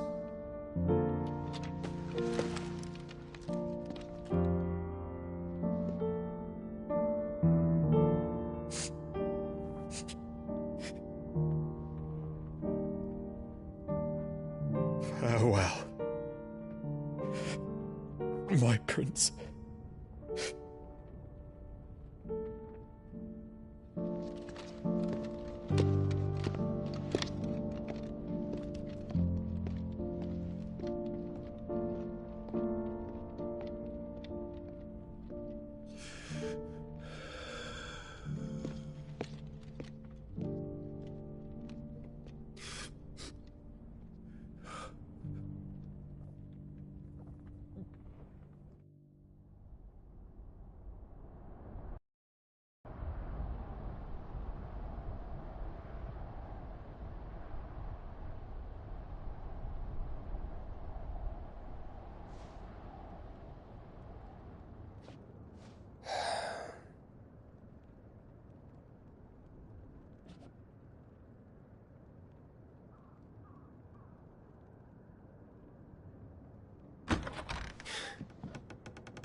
Clive! Thank fuck. You alright? I am. But I'm a damn sight better for seeing you, Joshua. And Barnabas. The king is dead.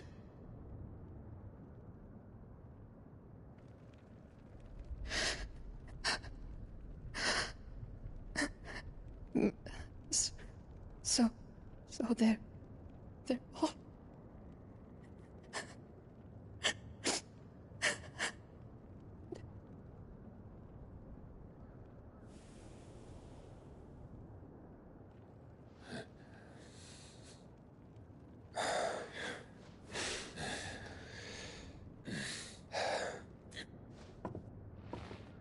They are, but so is their killer.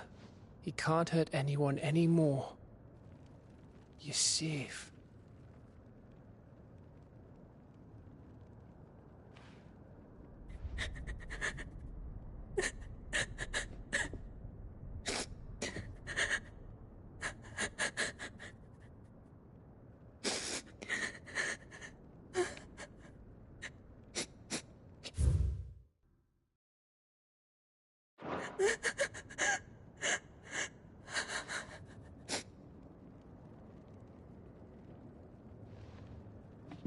Gav, we need to talk.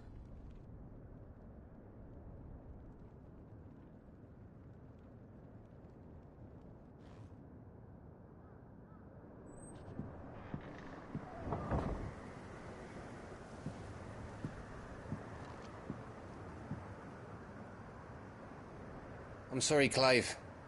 You know I want nothing more than to go with you. I do. But I'm glad you're heading back to the Enterprise nonetheless. And not just for Edda's sake. Our people need to know what happened here. You can count on me. As can she, I hope. Thank you, me lords.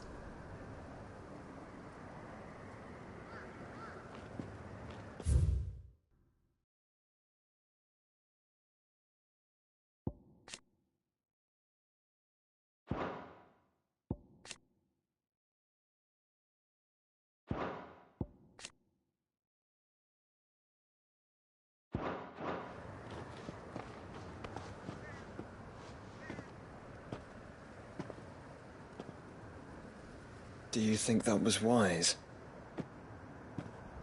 Wiser than leaving a woman with child alone in the Deadlands.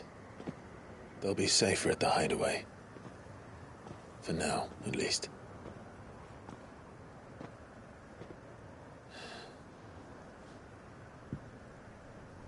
This land is overrun with Akashic. The king himself was long turned, albeit by choice. All to serve Ultima, in his damnable quest to forge the perfect vessel. The chaos Barnabas wreaked upon nation after nation. How many were killed for this? He didn't consider it killing. Or a mercy of sorts. A way to end their suffering. He truly wanted to save mankind, and ultimately use that. As he uses us. But why us? What are we? What are we? We are dominance. That is our fate. But that doesn't mean we have to accept it, which is why we fight. For the right to deny it. Is that not so? It is. For our sins.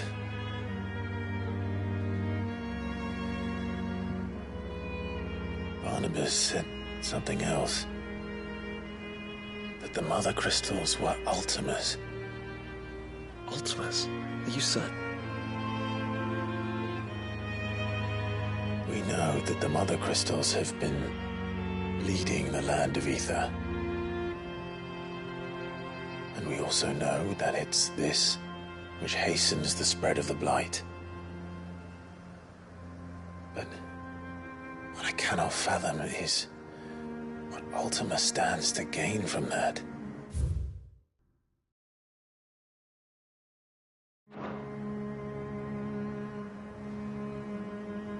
What did you find at the stronghold? The truth about Ultima's prize. For so long, I believed it to be you, and you alone. Yet, it is not merely Efreet that he desires, but Efreet and Phoenix both. That which we became in the skies over Twinside. Only when the twin flames are joined shall his vessel be complete. Quite why he needs a vessel is another question. Unless there is something he cannot achieve without one. Something his immaterial form precludes. Something requiring an unthinkable amount of ether and a body resilient enough to channel it. If I did not know better, brother, I would think that he meant to cast a spell. A spell 1,000 years in the making. A spell to end all spells. And he cannot do it without us. Nor without the Mother Crystals. But if we destroy them all, we will stop not only the Blight, but Ultima as well.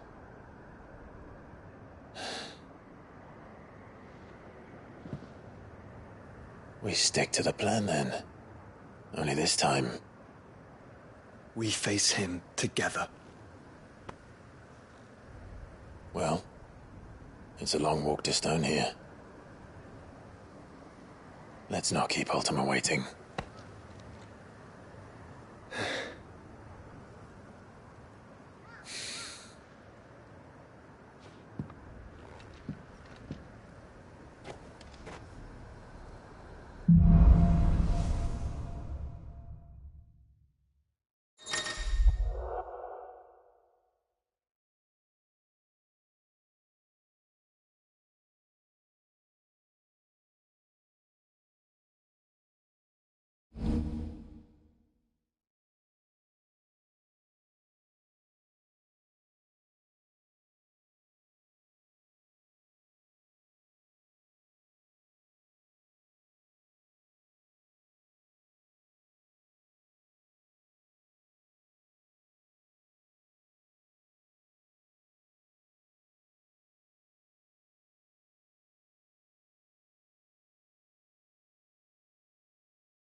When Barnabas fell, his magic died with him.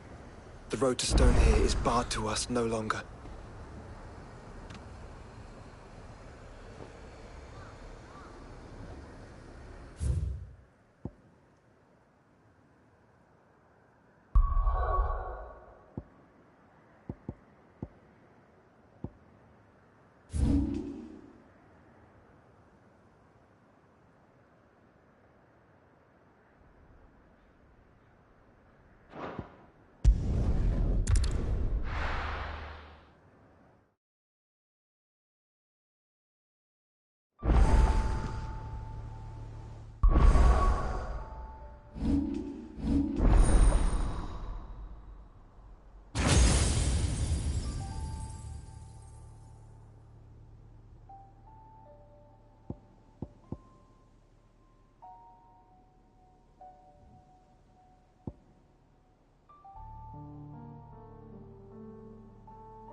Clive.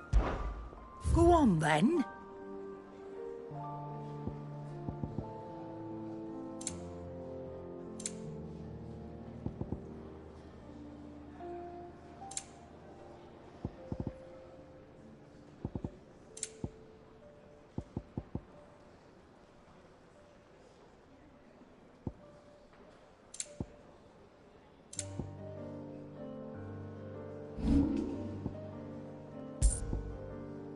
Come again. Or don't. I'm not much bothered either way. To what do I owe the honour? So, will it be?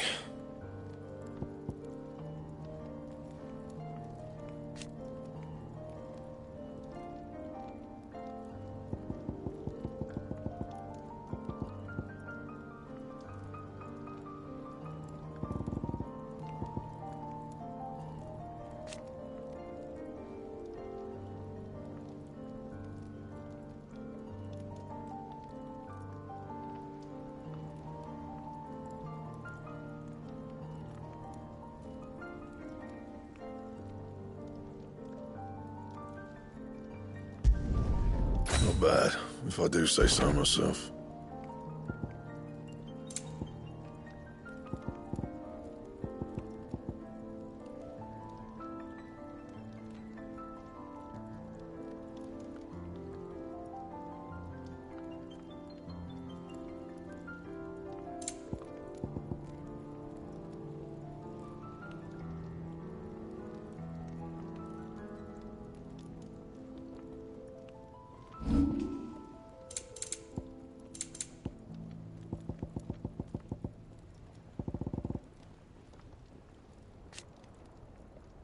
That it?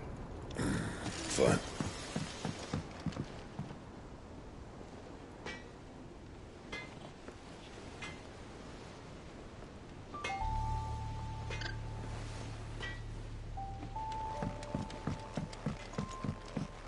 Have you tried Molly's lemon tarts? I've never had them.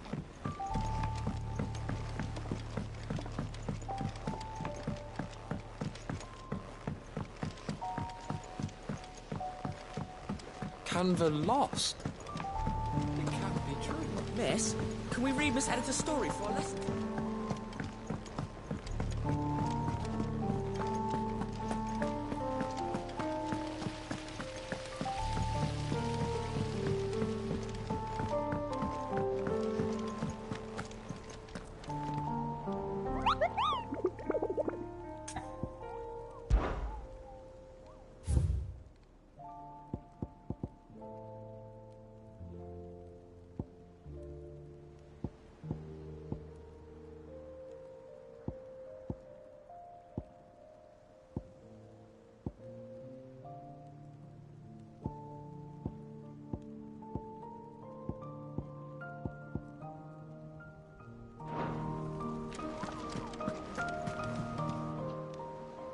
Fancy a look at the list, do you?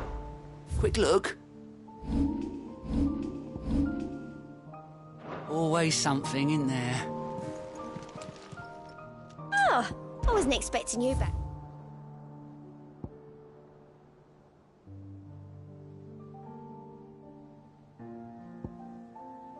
All done?